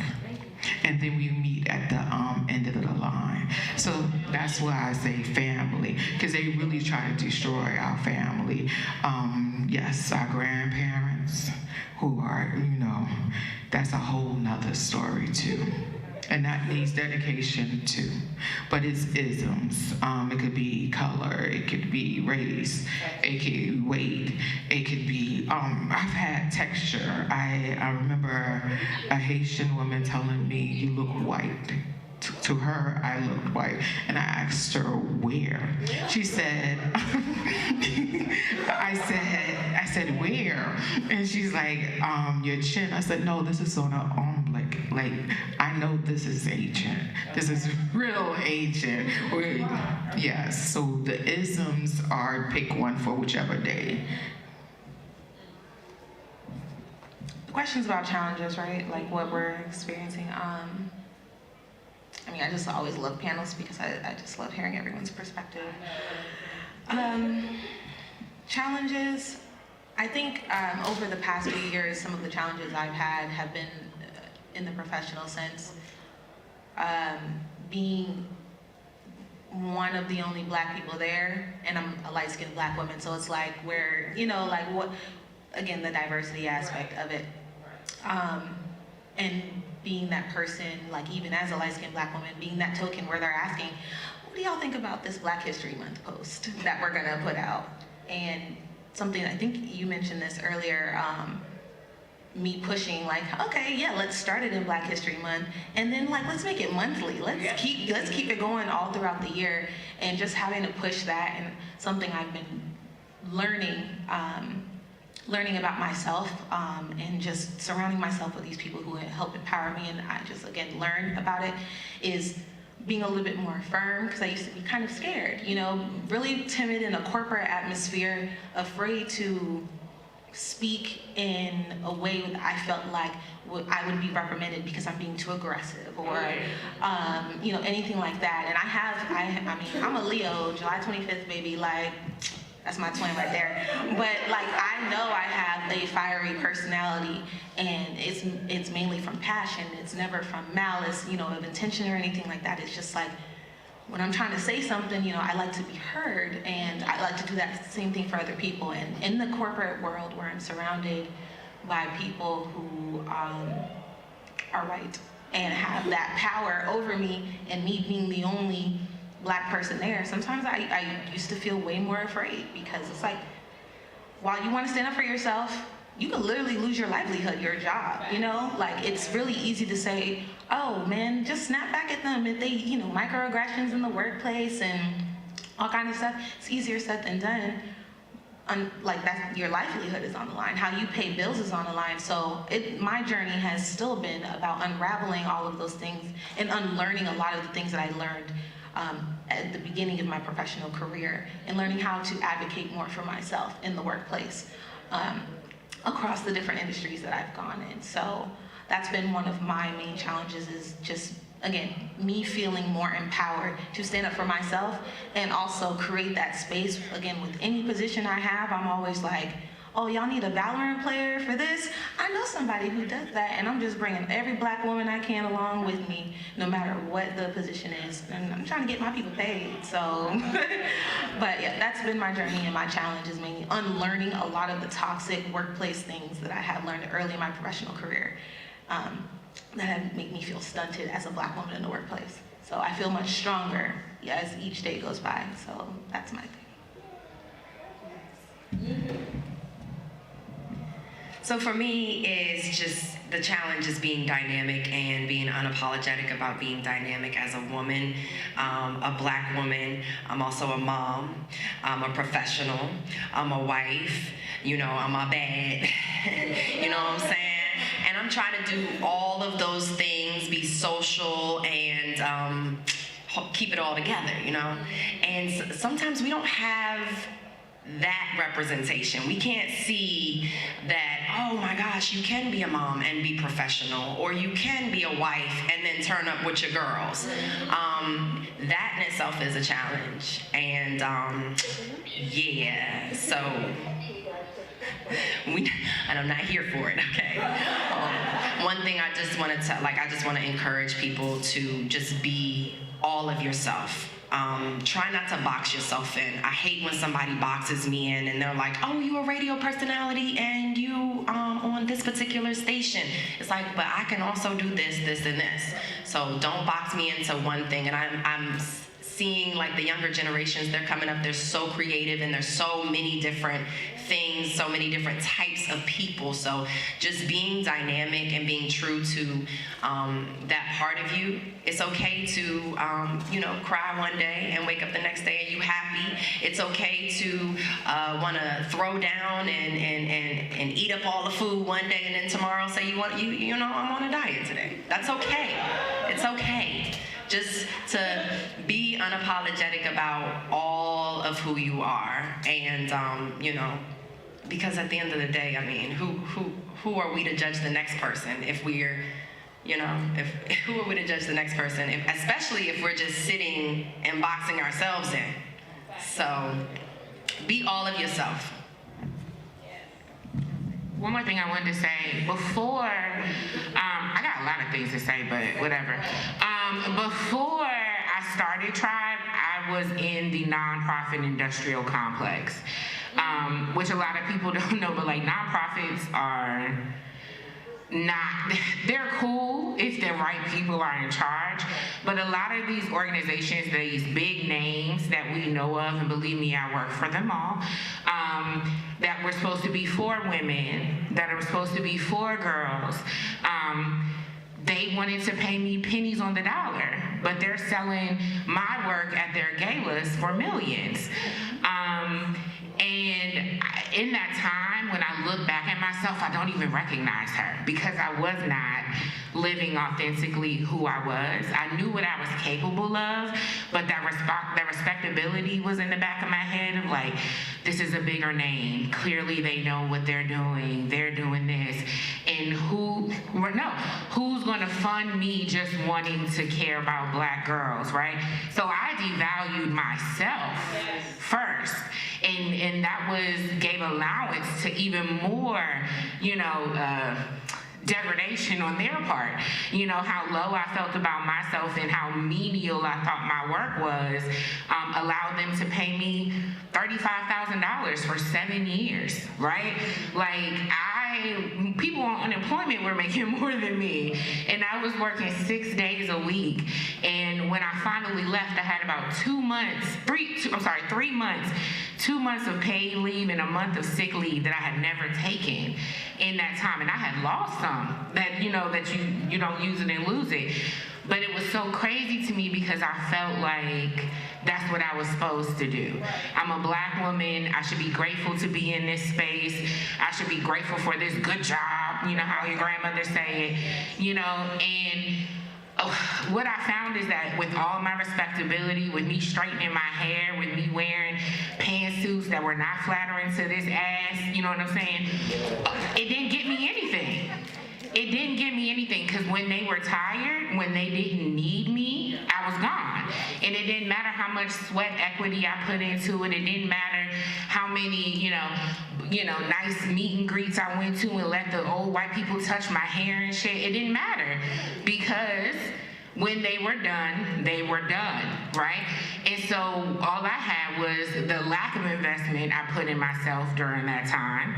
It was, you know, and it was nothing. And I had to rebuild from the bottom up, like literally get it out the mud. But what I will say is that, speaking back to the ancestors, I told my folks, I said, look, clearly I'm scared. Clearly I'm stuck. I need y'all to move me. And that was my words. Just move me. Get me out my own way. And literally they did that. And here I am 4 years later with brand backing and, you know, all these kind of articles and opportunities. So much I just want to turn my phone off in abundance, right? But you have to literally know your own worth and add tax. If you don't do that, you will always be the shortchange, you will always be the discount. And so speaking of getting black people into black spaces and getting them paid, it is, you know, right now I'm working with the Smithsonian and the NFL Play Association to plan a national field day on the mall, right? And so when I'm talking to them and they're like, oh, we want coaches to come teach sports, bet they're all gonna be black. And they're all gonna be black women if I can find them, right? And the DJ is black. And the host for the event is black. And they're people that I went to Howard with. They're people that I met in all these community spaces, you know what I'm saying? And you're going to pay them what they're worth because that's reciprocity. We are not going to get anywhere. She's not going to feel better about being empowered in these spaces if she don't know she has her tribe behind her. You know what I'm saying? Like, too often do we allow black women to devalue themselves, or women of color, because I'm Latina too, right? That's another part of me, is to serve. You know, do you have enough to eat? Do you do this? But nobody wondered if I had a plate. You know what I'm saying? So you really have to live your authentic self and know that no matter what that is, that's who you are, and it's gonna show up, even if you try to suppress it, okay? And when it shows up, they're either gonna like it or they're not. So you do yourself a disservice every day by trying to be something that you are not. You know what I'm saying? And that's one of the biggest challenges I had to get over, is to be like, look, I'm always gonna wear my brand. It's my brand. Why am I paying Louis Vuitton? They don't know me. They don't know me. And that's not to say you can't have nice things, right? But at the same time, why are we so afraid to self-promote? Why are we so humble on this panel? You know what I'm saying? Everybody was like, oh, these are some bad men, you know what I'm saying? And at the empire, you know what I'm saying? And at the end of the day, even in these spaces, I see us play ourselves 50. You know what I'm saying? And we have to stop that. So what I realized is my grandmother isn't gonna do that. She's still afraid of white people, okay? I'm not. And the next generation is gonna be even more fearless, right? So that's why I picked girls. That's why I picked youth, because I had to pick a battle. It couldn't be the whole family, because black men not trying to listen to me. I'm too young, I'm too thick, whatever, right? Distracting. But I told you I'm gonna smile once, okay? Face good, face card never gets old. But at the same time, you know what I'm saying, picking those girls means that the girls are gonna have better language than we will. They're gonna be on panels and feel even more comfortable because they know everything they have to say is valuable. They're not gonna be intimidated by going behind or in front of each other because it's all worth money, okay? That's my last piece. Okay. Agree and agree. And that's the training or the retraining. And it's like, what's that example about there's a table and we should get a crumb off the table. And it was like, oh, hell no, I'm going the whole damn table. Different mentality. And then, there you go. Or I'm creating my own table in my own house. And you're not invited. Period. There you go. The school kids say. Yeah. I just want to make sure I didn't Cut anybody else off before I move on to the next question. Okay. First of all, I appreciate all of the feedback because I'm here. I'm like, yes. But yeah, just to kind of foot stomp that, like another challenge, and we've talked about it a little bit already, is resources, right? And getting our products, our creations, everything that we're doing seen. And I think one thing we need to remind ourselves is that as a community, right, if we're pooling our resources together, it's, at the end of the day, it's an economics battle. And the Black community has a lot of economic power, but it has to be put towards, you know, the efforts that matter, the things that are gonna put us forward. And even if it's just like on the little things, like support, you know, the people that you see, like what CC is doing in this particular community, right? Bringing the HBCUs together. Like, unity in pockets is great, and the more that we can continue to bring that together, even with other communities of color that are working in the same direction, I think that's a good reminder for all of us, whether we're creatives, whether we're consumers, in any aspect of our life, it's just really important. Conscious consumerism. Yes. Okay. I do have like a couple extra questions, but I wanted to give the audience a chance to ask some questions if you all have any. Come on, Evan. Here, I'll come over to you. Hi, how y'all doing? My name is Evan, and I'm the creator and founder of HBCU Anime. What I wanted to ask is, what is the most rewarding thing that you guys get out of what y'all do? I wasn't trying to be weird, I'm trying to find a feedback. I know, listen, I just can't figure it out.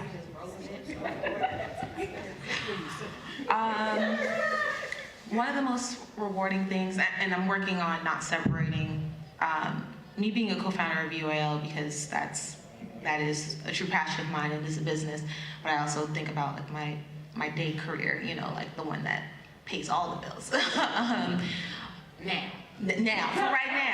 For right now, one of the most rewarding things, again, UAL is a social community and a brand, and that feeling of literally bringing people together, and I feel like it sounds so cheesy, but you're bringing people from the internet to, whether it's a physical space or a virtual space, and you're creating a space for them to build bonds that go beyond from when they first joined UAL. We have people getting married, having babies, you know, building lifelong friendships and just finding community.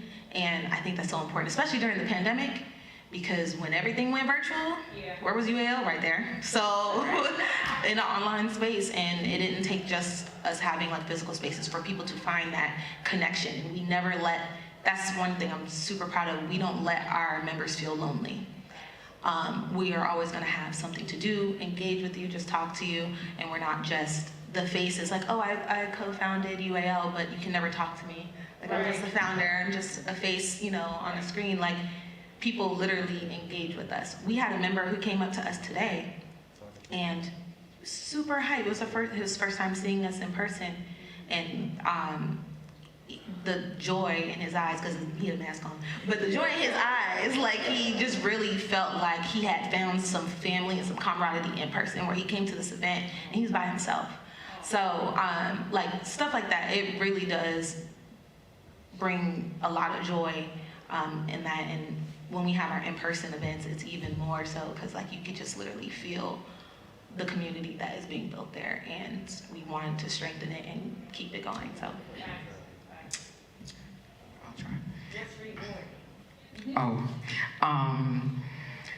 I'm old school, I guess you would say. There's a word in a community called building, when you see brothers talking to brothers. They're building from sisterhoods, I don't even know how many to count. And I love that kind of conversation.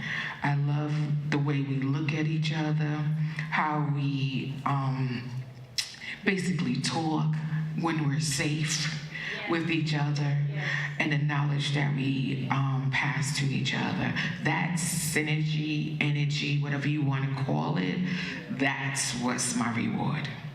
Yes. Don't you just love her sage energy? So zen. We gotta talk. You need some voiceover stuff. We can just listening to, yes. Building, let's build. She could be like, there's leftovers in the fridge. I love you. You're like, you just feel like everything's gonna Hallmark be okay. notes. She got it.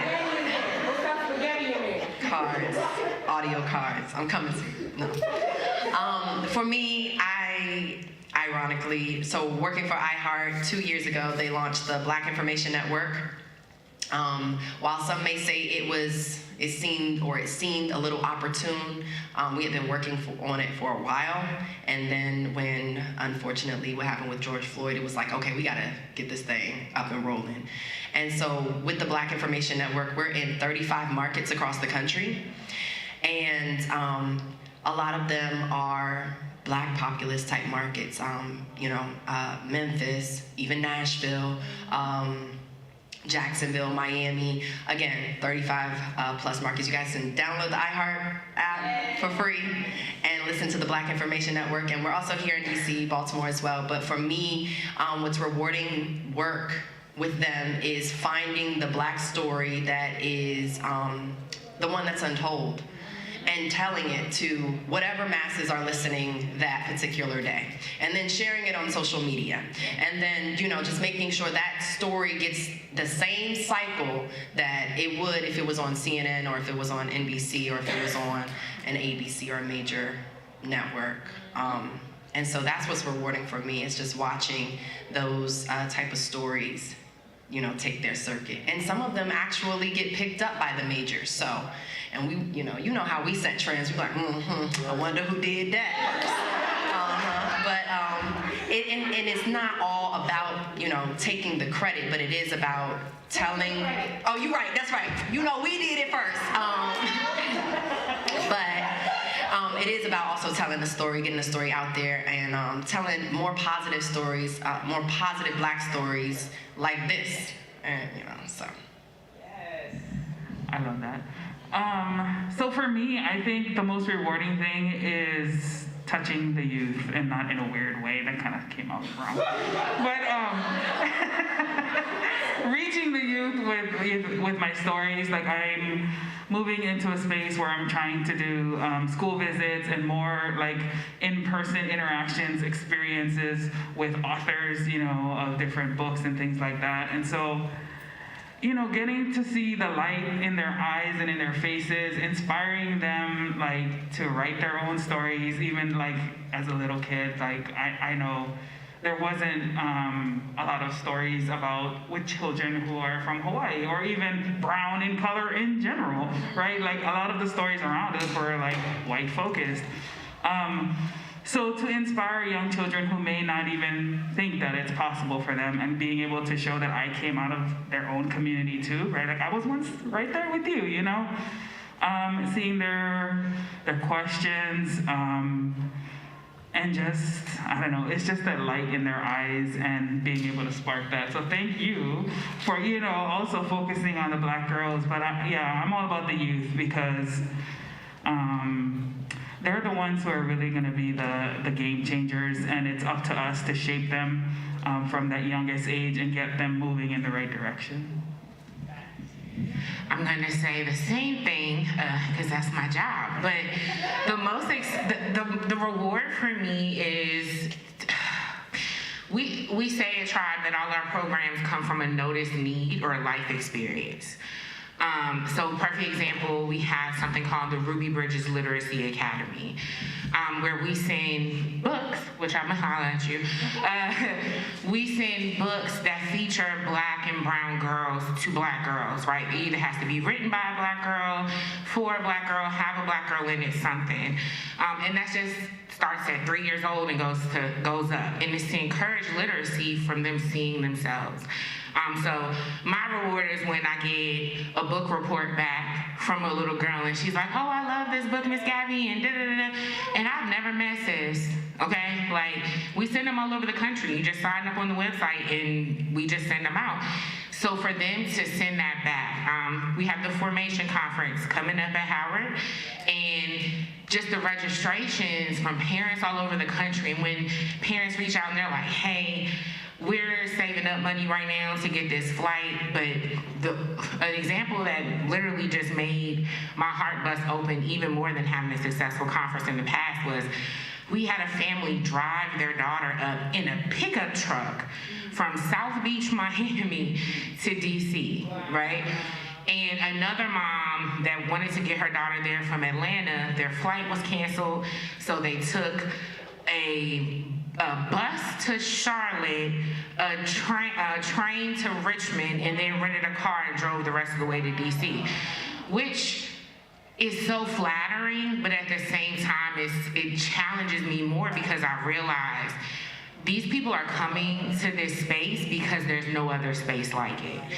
And so I have to make it bigger every time. I have to make it better. I have to level up, each time. I can't rest on it just being that, right?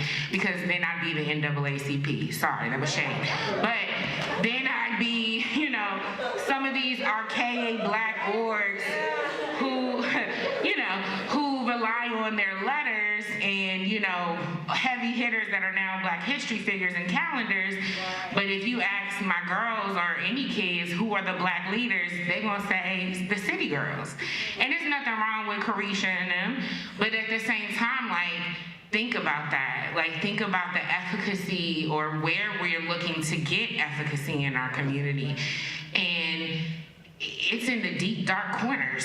You know what I'm saying? And it's to have a space for Black girls, it's you gotta carve out a cave, a little hole in the corner and crouch over there and hope people see you.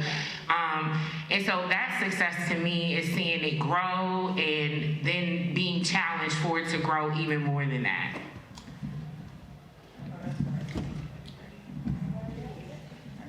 That was dope. I feel like we have time for one more question. I saw your hand. Well, we'll do you two, okay? We'll get to you. I saw you. You're enthusiastic. Thank you. Hi, ladies, thank you so much. You're so encouraging. This is mind-boggling, mind-blowing. It's very interesting you said what you just said, because my question was going to be, are you finding that our historical organization have provided you any type of support, or are they breathing any life into what you're doing? And yeah, I think the answer's gonna be. Do you want my red 100 with the line answer, or my nice we at a conference with nice Black people answer? I want the real word, because maybe somebody here will hear you. Unfortunately, it has been super hard to get other Black organizations aligned with us until the white people come first. Like the shirt I'm wearing, Black Girls Just Do It, is our campaign with Nike. But could I get all these Black coaches to come and pull up before I had Nike's backing? No. Were they, begging to come now and be on the National Mall with us before? No. Do these organizations sometimes feel threatened that I'm coming for their population? Absolutely. And it's so weird because that reminds me of slavery. That you feel like that these Black youth are only for your org, that they can only benefit from your archaic program. You know what I'm saying? Reaching out to even my own sorority sometimes has been a challenge because there's a lot of respectability that comes with being in Black Greek orgs, right? And history and tradition, which I love, but very little nuance. Yeah. And when I'm coming to them and I say, okay, I want to do this program and I want your youth to come, it's either, will you come to us, or our youth can't come because they can't mix with those youth. right? So I strictly, no shade, I don't work with Jack and Jill because if all kids can't come, Miss Gabby's not available. If it's like a situation where it's like we're basing it on economics and what resources, you know, these kids already have, the kids that don't have those resources or don't have those parents to be there with them are the ones who really need the space, right? And so, unfortunately, people who say they do the youth work have not been youth for a very long time and don't really respect youth or the way that youth show up in the space nowadays. Back then, kids stayed in kids' places, but now a child's place is sometimes being a second mom, sometimes being a stand-in daddy. Sometimes they can't come to your after-school program because they gotta go pick up other siblings after school. And so if you're not programming intentionally with those kind of youth in mind where you can create the spaces that they need, are you really youth serving? So that's why I could push back on some of those historic organizations because their leaders are the main ones out front talking about, oh, kids these days and da-da-da-da. Do you know any? You know, like, do you have any that you can call up? Like, do you know any that you can have on the junior board to see, hey, this flyer is ugly and it's not going to attract the youth. Why are we putting this out? But because it looks good to your Microsoft Word using aesthetics, you think that that's doing youth work, and it's not. You know what I'm saying? No, I'm being serious because it's so hard to see this and then these people like invite me to this space and then it's like, no kids are there. I wonder why. This flyer is ugly. And you're not giving out gift cards and time is money and kids know. You got 16-year-old NFT millionaires. So you know what's happening at Formation? The Digital Trapper is doing a virtual session with all my girls to teach them about NFTs. Because guess what? I don't even know what that is. But I want in, and I definitely want my girls in, right? So we're working with Facebook because, or Meta, while they are, you gotta use people governments when you're talking to them. But, the mama call me Facebook, I'ma call them Facebook. But when you're working with this organization that's pretty much building a new universe, why shouldn't Black girls be at the forefront of that and not on the back end when it's already settled? Right? So that's what I'm talking about. Unfortunately, these Black historic organizations are not on that level yet. They're still begging people to show up in person to stuff. They're not respecting virtual spaces. The week into the pandemic, we were gone virtual with our sessions. Everything was virtual. That's when Ruby Bridges kicked in because kids can't go to the library. We have to send them the books. We're not saying, oh, there's a little free library somewhere in your community. What? That little box? No shade, but like, how many books can you hold? How many youth are you actually serving with those principles? I would love, perfect example, I called out the NAACP, but I'm gonna shout them out too, right? So any of you familiar with the AXO program? Yeah. So AXO is like their national youth talent competition. And it's not like a singing or art thing, just that. It can be a science project, it can be a paper, anything that shows some type of Black excellence. And there is a county level, then state, and then national competition with money and scholarships. However, if your parents or your grandmother or whoever, how many of y'all belong to NAACP? Right, okay? So if she is not walking around to each of us in this room telling us about this program, how many youth are missing out on that opportunity to shine?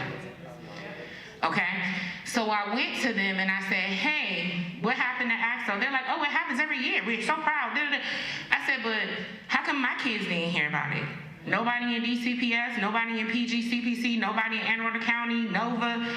We don't know about it. Oh, they don't reach out to the media, right? And then it's like, oh, well, you have to compete with the local chapter. How many local chapters are there? And are they in Southeast? Are they in Northeast? Are they just, what do I have to do to be in this local chapter to get that siloed information? Why isn't there an at-large opportunity? And guess what they did? They said, all right, we're gonna do that. So again, it takes a lot of coaching, a lot of meetings that could have been an email, to have these conversations, to make these simple changes to bring things into not even the future, just today. And I'm here for that challenge. I'll be that rude black child that didn't stay in her place and tell you that this is bad. Just so that somebody else doesn't miss out on that opportunity. Just so that the next generation can have it a little bit better than me. I don't believe, the struggle is not real. And you don't have to pass that on, right? That's the thing I was given. That was my birthright, that you're gonna struggle. Men are gonna be terrible to you, waiting to exhale. You're gonna be on drugs, Tyler Perry. You know what I'm saying? Like, all these things, if I believe what society and culture and the media told me about me being in my black girlhood, I should be in the corner rocking back and forth, waiting for somebody else to come knock me upside my head. You know what I'm saying? So I try to tell people, like, we don't have to pass on struggle. We can pass on progress, because that's literally what we've been given. We just call it hard because pushing a little bit further can be a struggle, but that's what you're supposed to do, right? So many people get comfortable with saying, oh, all these things. Yeah, NAMI works with us. Why? Because mental health is real, and they're realizing now, we've been talking about mental health with a whole bunch of white people, and they still shooting up schools. So maybe we need to spread this information around. And that's what they came to us, right? So now we'll do, I don't mean to be like that, but I'm just being honest, right? Like, now that's what we're gonna do. But sometimes, just like I did, these organizations have to get out of their own way. And they have to make room for younger leaders. They have to stop telling us it's not our time yet. Just because you're not in the grave don't mean it's not my time, right? Like, pass me this information while you can help me grow with it and mentor me through it. Not just leave it in my lap and it's a bunch of receipts and a note to buy pickles. Like, what can I do with that? Give me the living information. Give me progress in process. Yes.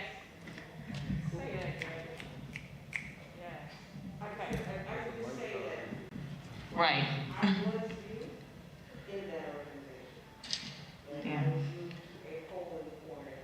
Yep, yep. That's the story. That's why I'm excited to hear that your action. That's why I was bringing it up, because we need people who are willing to light the fire and then refuse to put it out. Okay. That's What? That's what those organizations, I think all of them, and I'm not being selective of the organizations, I'm saying all organizations. All of them. We are so disparate. Yes. Everybody's got an avenue, a channel that are all trying to work. Yes. A funder they're trying to work and to impress. We all need to start trying to be more about, as you said, working with family. We all work in different sections, but we're all working with family. Let's get together. And that's the thing, like, would I love for us to roll up into the NAACP as one of their programs? Of course. Would I love to see them do more stuff with my brother's keepers? Because I have more nephews than I have nieces. So I do love black boys and men. Me saying I love black girls is not me saying I don't love everybody else. And it's so crazy that that's what people go to. What men come up to me and be like, oh, I love your shirt. I'll be like, you want one? They'd be like, I couldn't wear that. Why? Why? You don't love black women? You don't love black girls? You don't got a sister, niece, God, you don't got a mama? You know what I'm saying? Like, you don't got a grandmama, you don't have anybody that you don't feel like can just do it, or that you want to be a walking billboard for a little girl to see a black man affirming her that she don't even know, that doesn't want something from her, right? Like, why can't we foster those kind of things? Why can't the Kappas come out and teach my girls financial literacy? Why can't the Qs come and do a step clinic with my kid and with my girls? You know what I'm saying?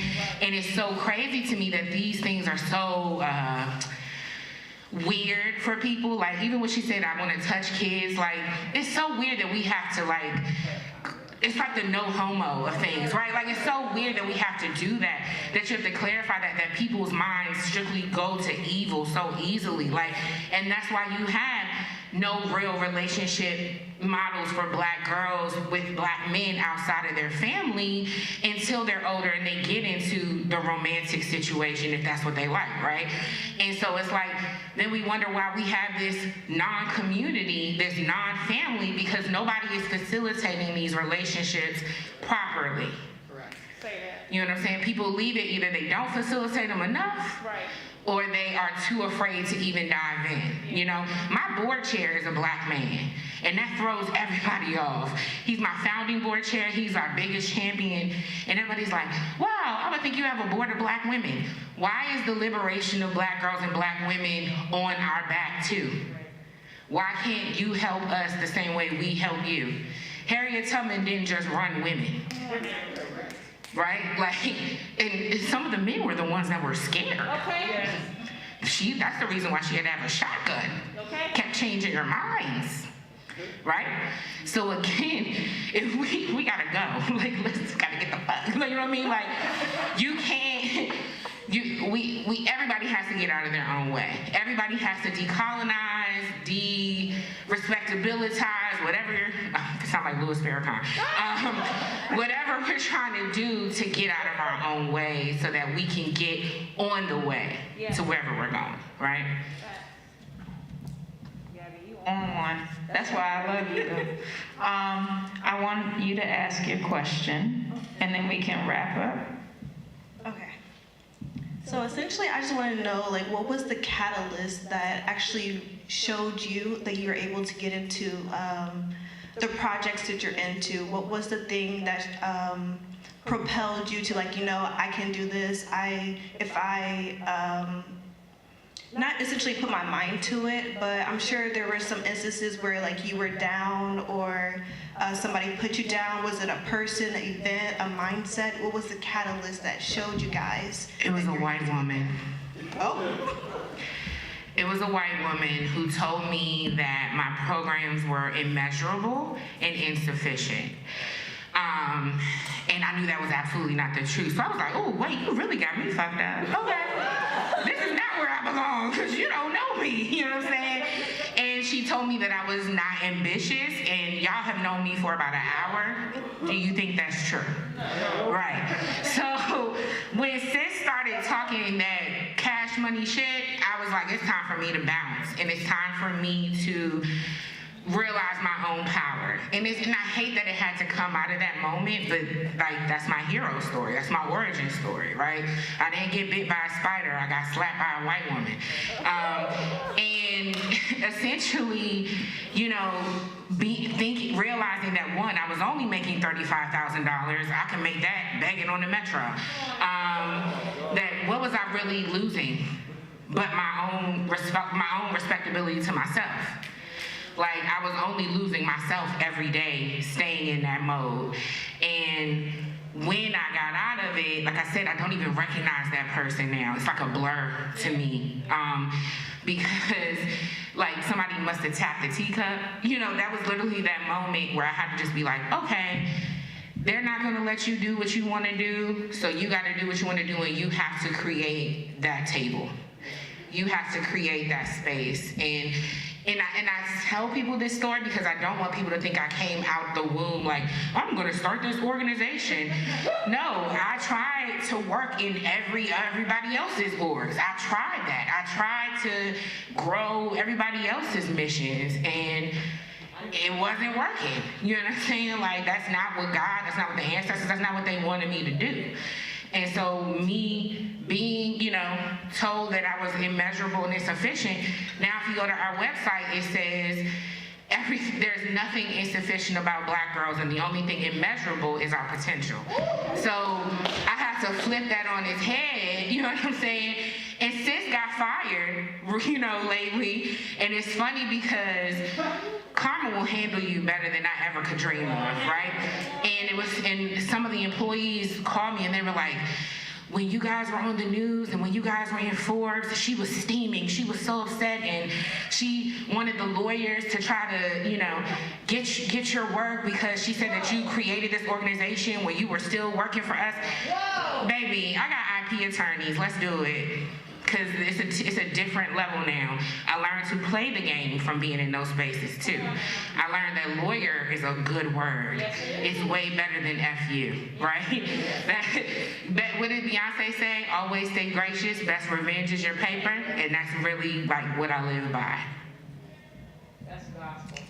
Mine too was a white woman. I mean, as unfortunate as it is, pretty much, I kind of referenced it a little. Sorry, that feedback is messing with me. Referenced it a little earlier, but just it was a toxic work environment that made me feel like my only value was if I was working for them. Anything additional, anything I wanted to work on creatively, with the business, anything I wanted to do on the side, that was nothing, and I would never be successful doing that because my only value was for that company.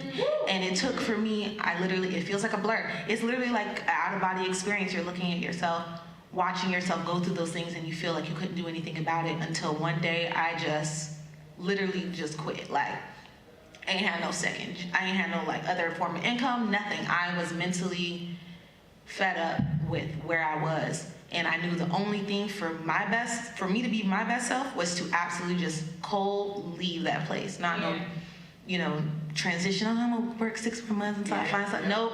It was literally like, I'm out. That's it.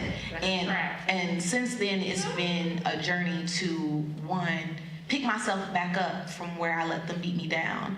And then just keep building on myself and learning about myself, because you learn about yourself every day, and I don't think there's anything wrong with that along your journey. So it was that situation, and after that, I just felt like a moment of clarity of where I feel like I could properly give myself to whatever I wanted to do it, because the power was in my hands to dedicate myself to whatever passion I chose to pursue. So shout out to white women. Shout out to white women. It's probably the same for me in many different ways. I just quit being a teacher for 24 years. I kept saying when 12 Years a Slave came out, I was 18 years a slave to the DOE in New York City. That's the name of the educational system. And I just finally said, the next 10 to 15 years, you decide. You done worked on a plantation long enough. So I quit. Y'all get the gospel. Don't tell me it's a white woman too. No, it wasn't a white woman. But for me, it was actually my father. I lost him a couple years ago, and he was my hero. Like, he was my dude. He was the person who I really looked up to. But I watched him, throughout his life, kind of to our elders' point, in that, like, his life was centered on the plantation, right? Like, on the job. And even as he was fighting his battle with cancer, his last words were like, "What more do you want from me?" And like, he's, at that point, he's a little bit out of his mind already, but he was asking his employer, like, "What more do you want from me? Like, you have worked me like a slave," and his work ethic is amazing. I get a lot of that from him. But to see him even to that last hour, like, thinking about his job, which does not define his value. I've told him that over the years. Exactly. It's another cog in the wheel. Get somebody else, whatever, who cares, right? So I told myself, like, I'm not going to be like that. I'm not going to just be the slave to someone else's, help somebody else make their money and help somebody else build their legacy. Like, I am going to take things in my own hands for my own family. I want to change and kind of cut off some of those generational curses that keep us down, that really don't need to be there. And so when I look at my niece and nephew, who are actually in my book, it's inspired by them.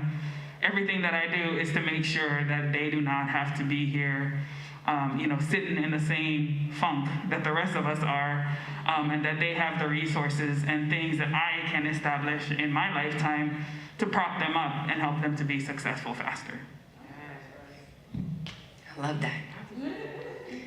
And for me too, it was my father. My father helped me, or helped instill in me the work ethic, because I just watched him work sun up, sun down. I mean, he was just such a hardworking man, and still is. It's like, you could retire now.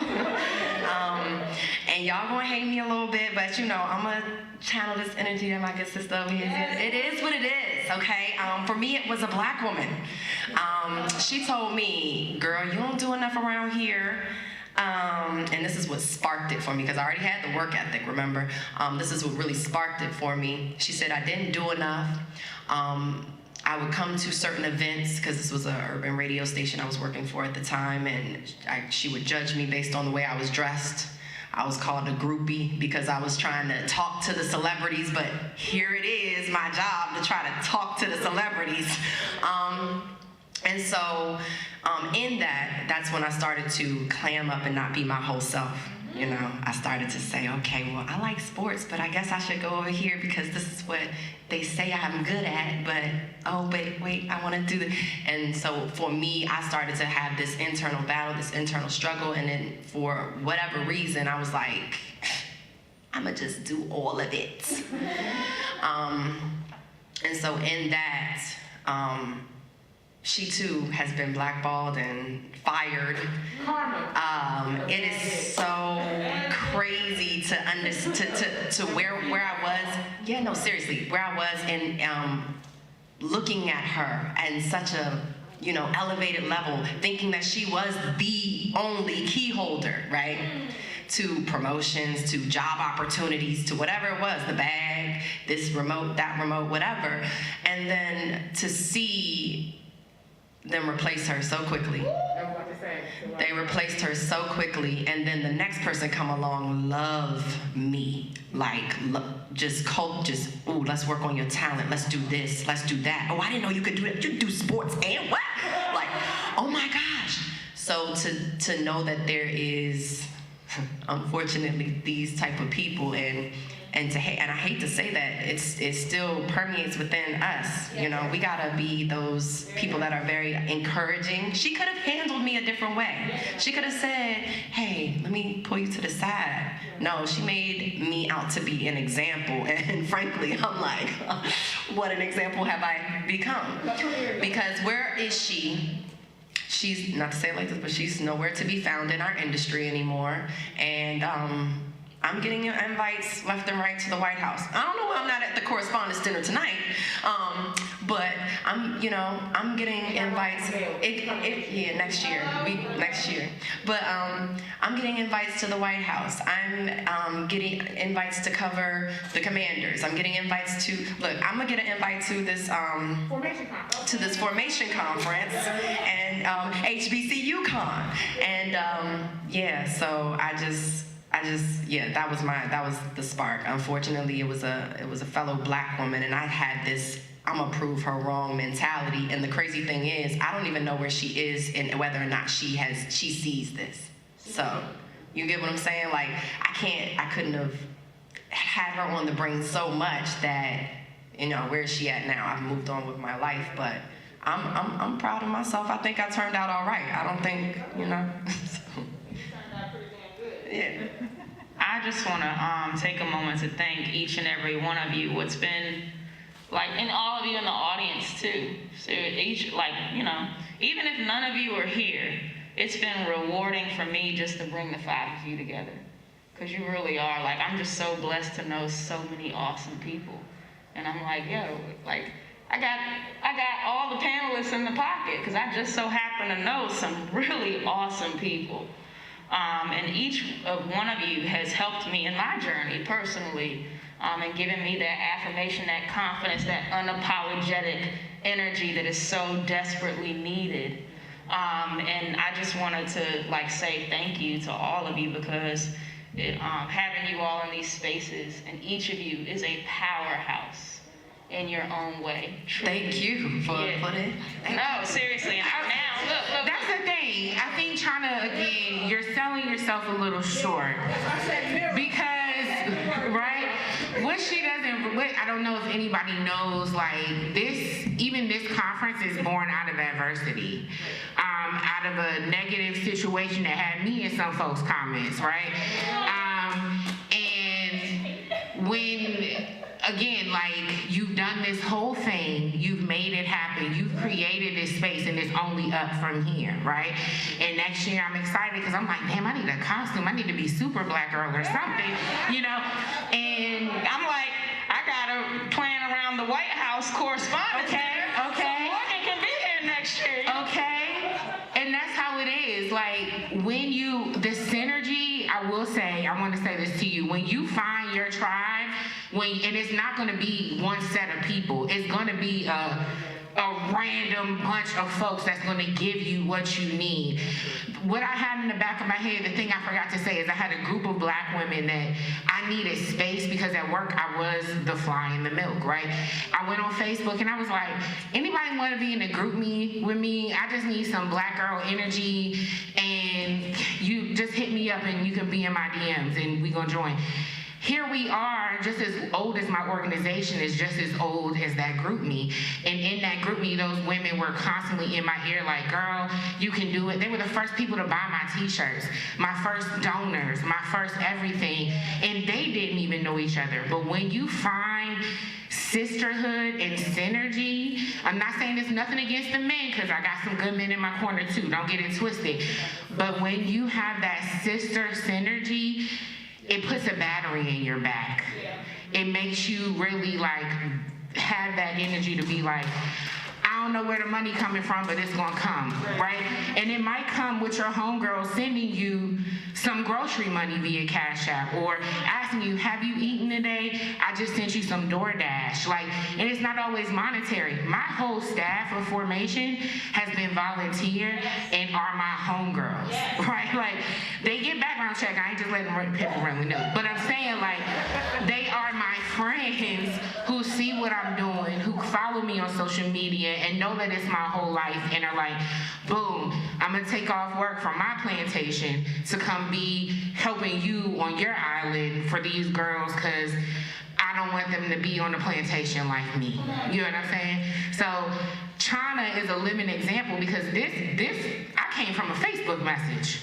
Right? Like, it's no emails, it's no nothing. And don't be afraid of those informal channels either, because what a lot of us black and brown people are afraid of is nepotism.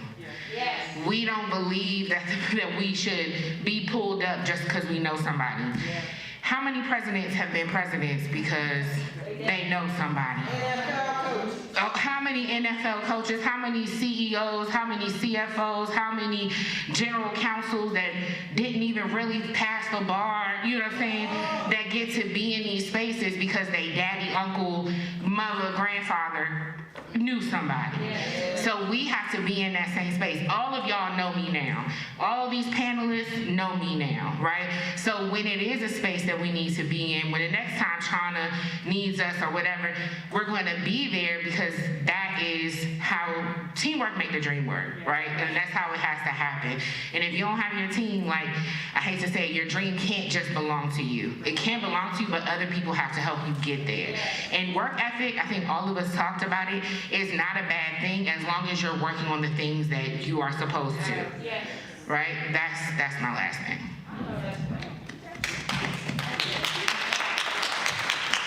Any last word?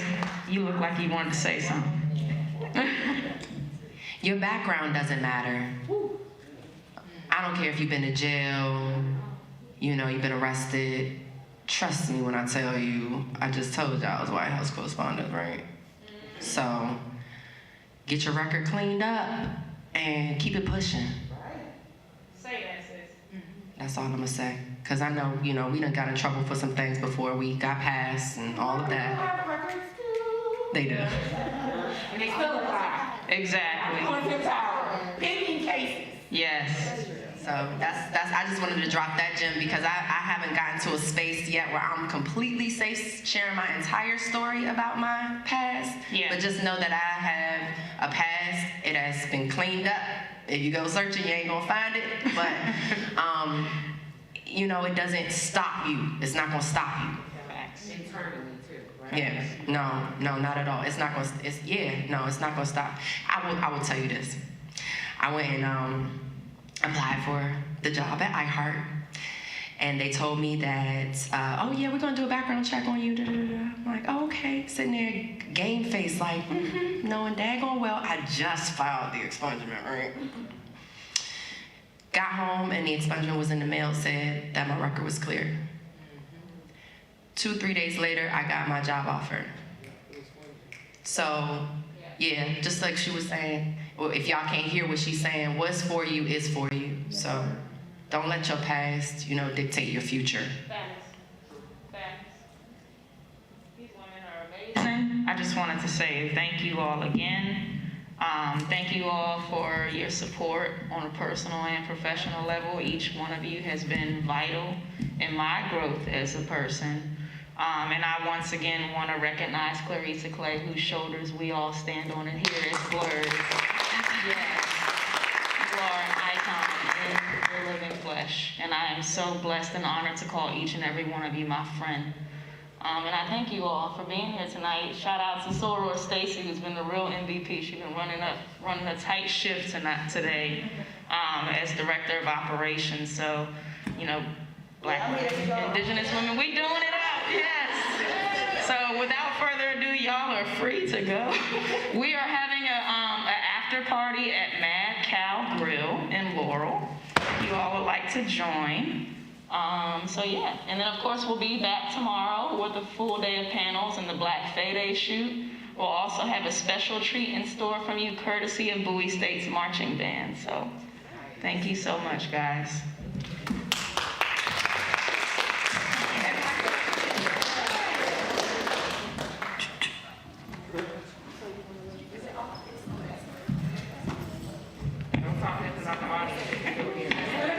Man, it was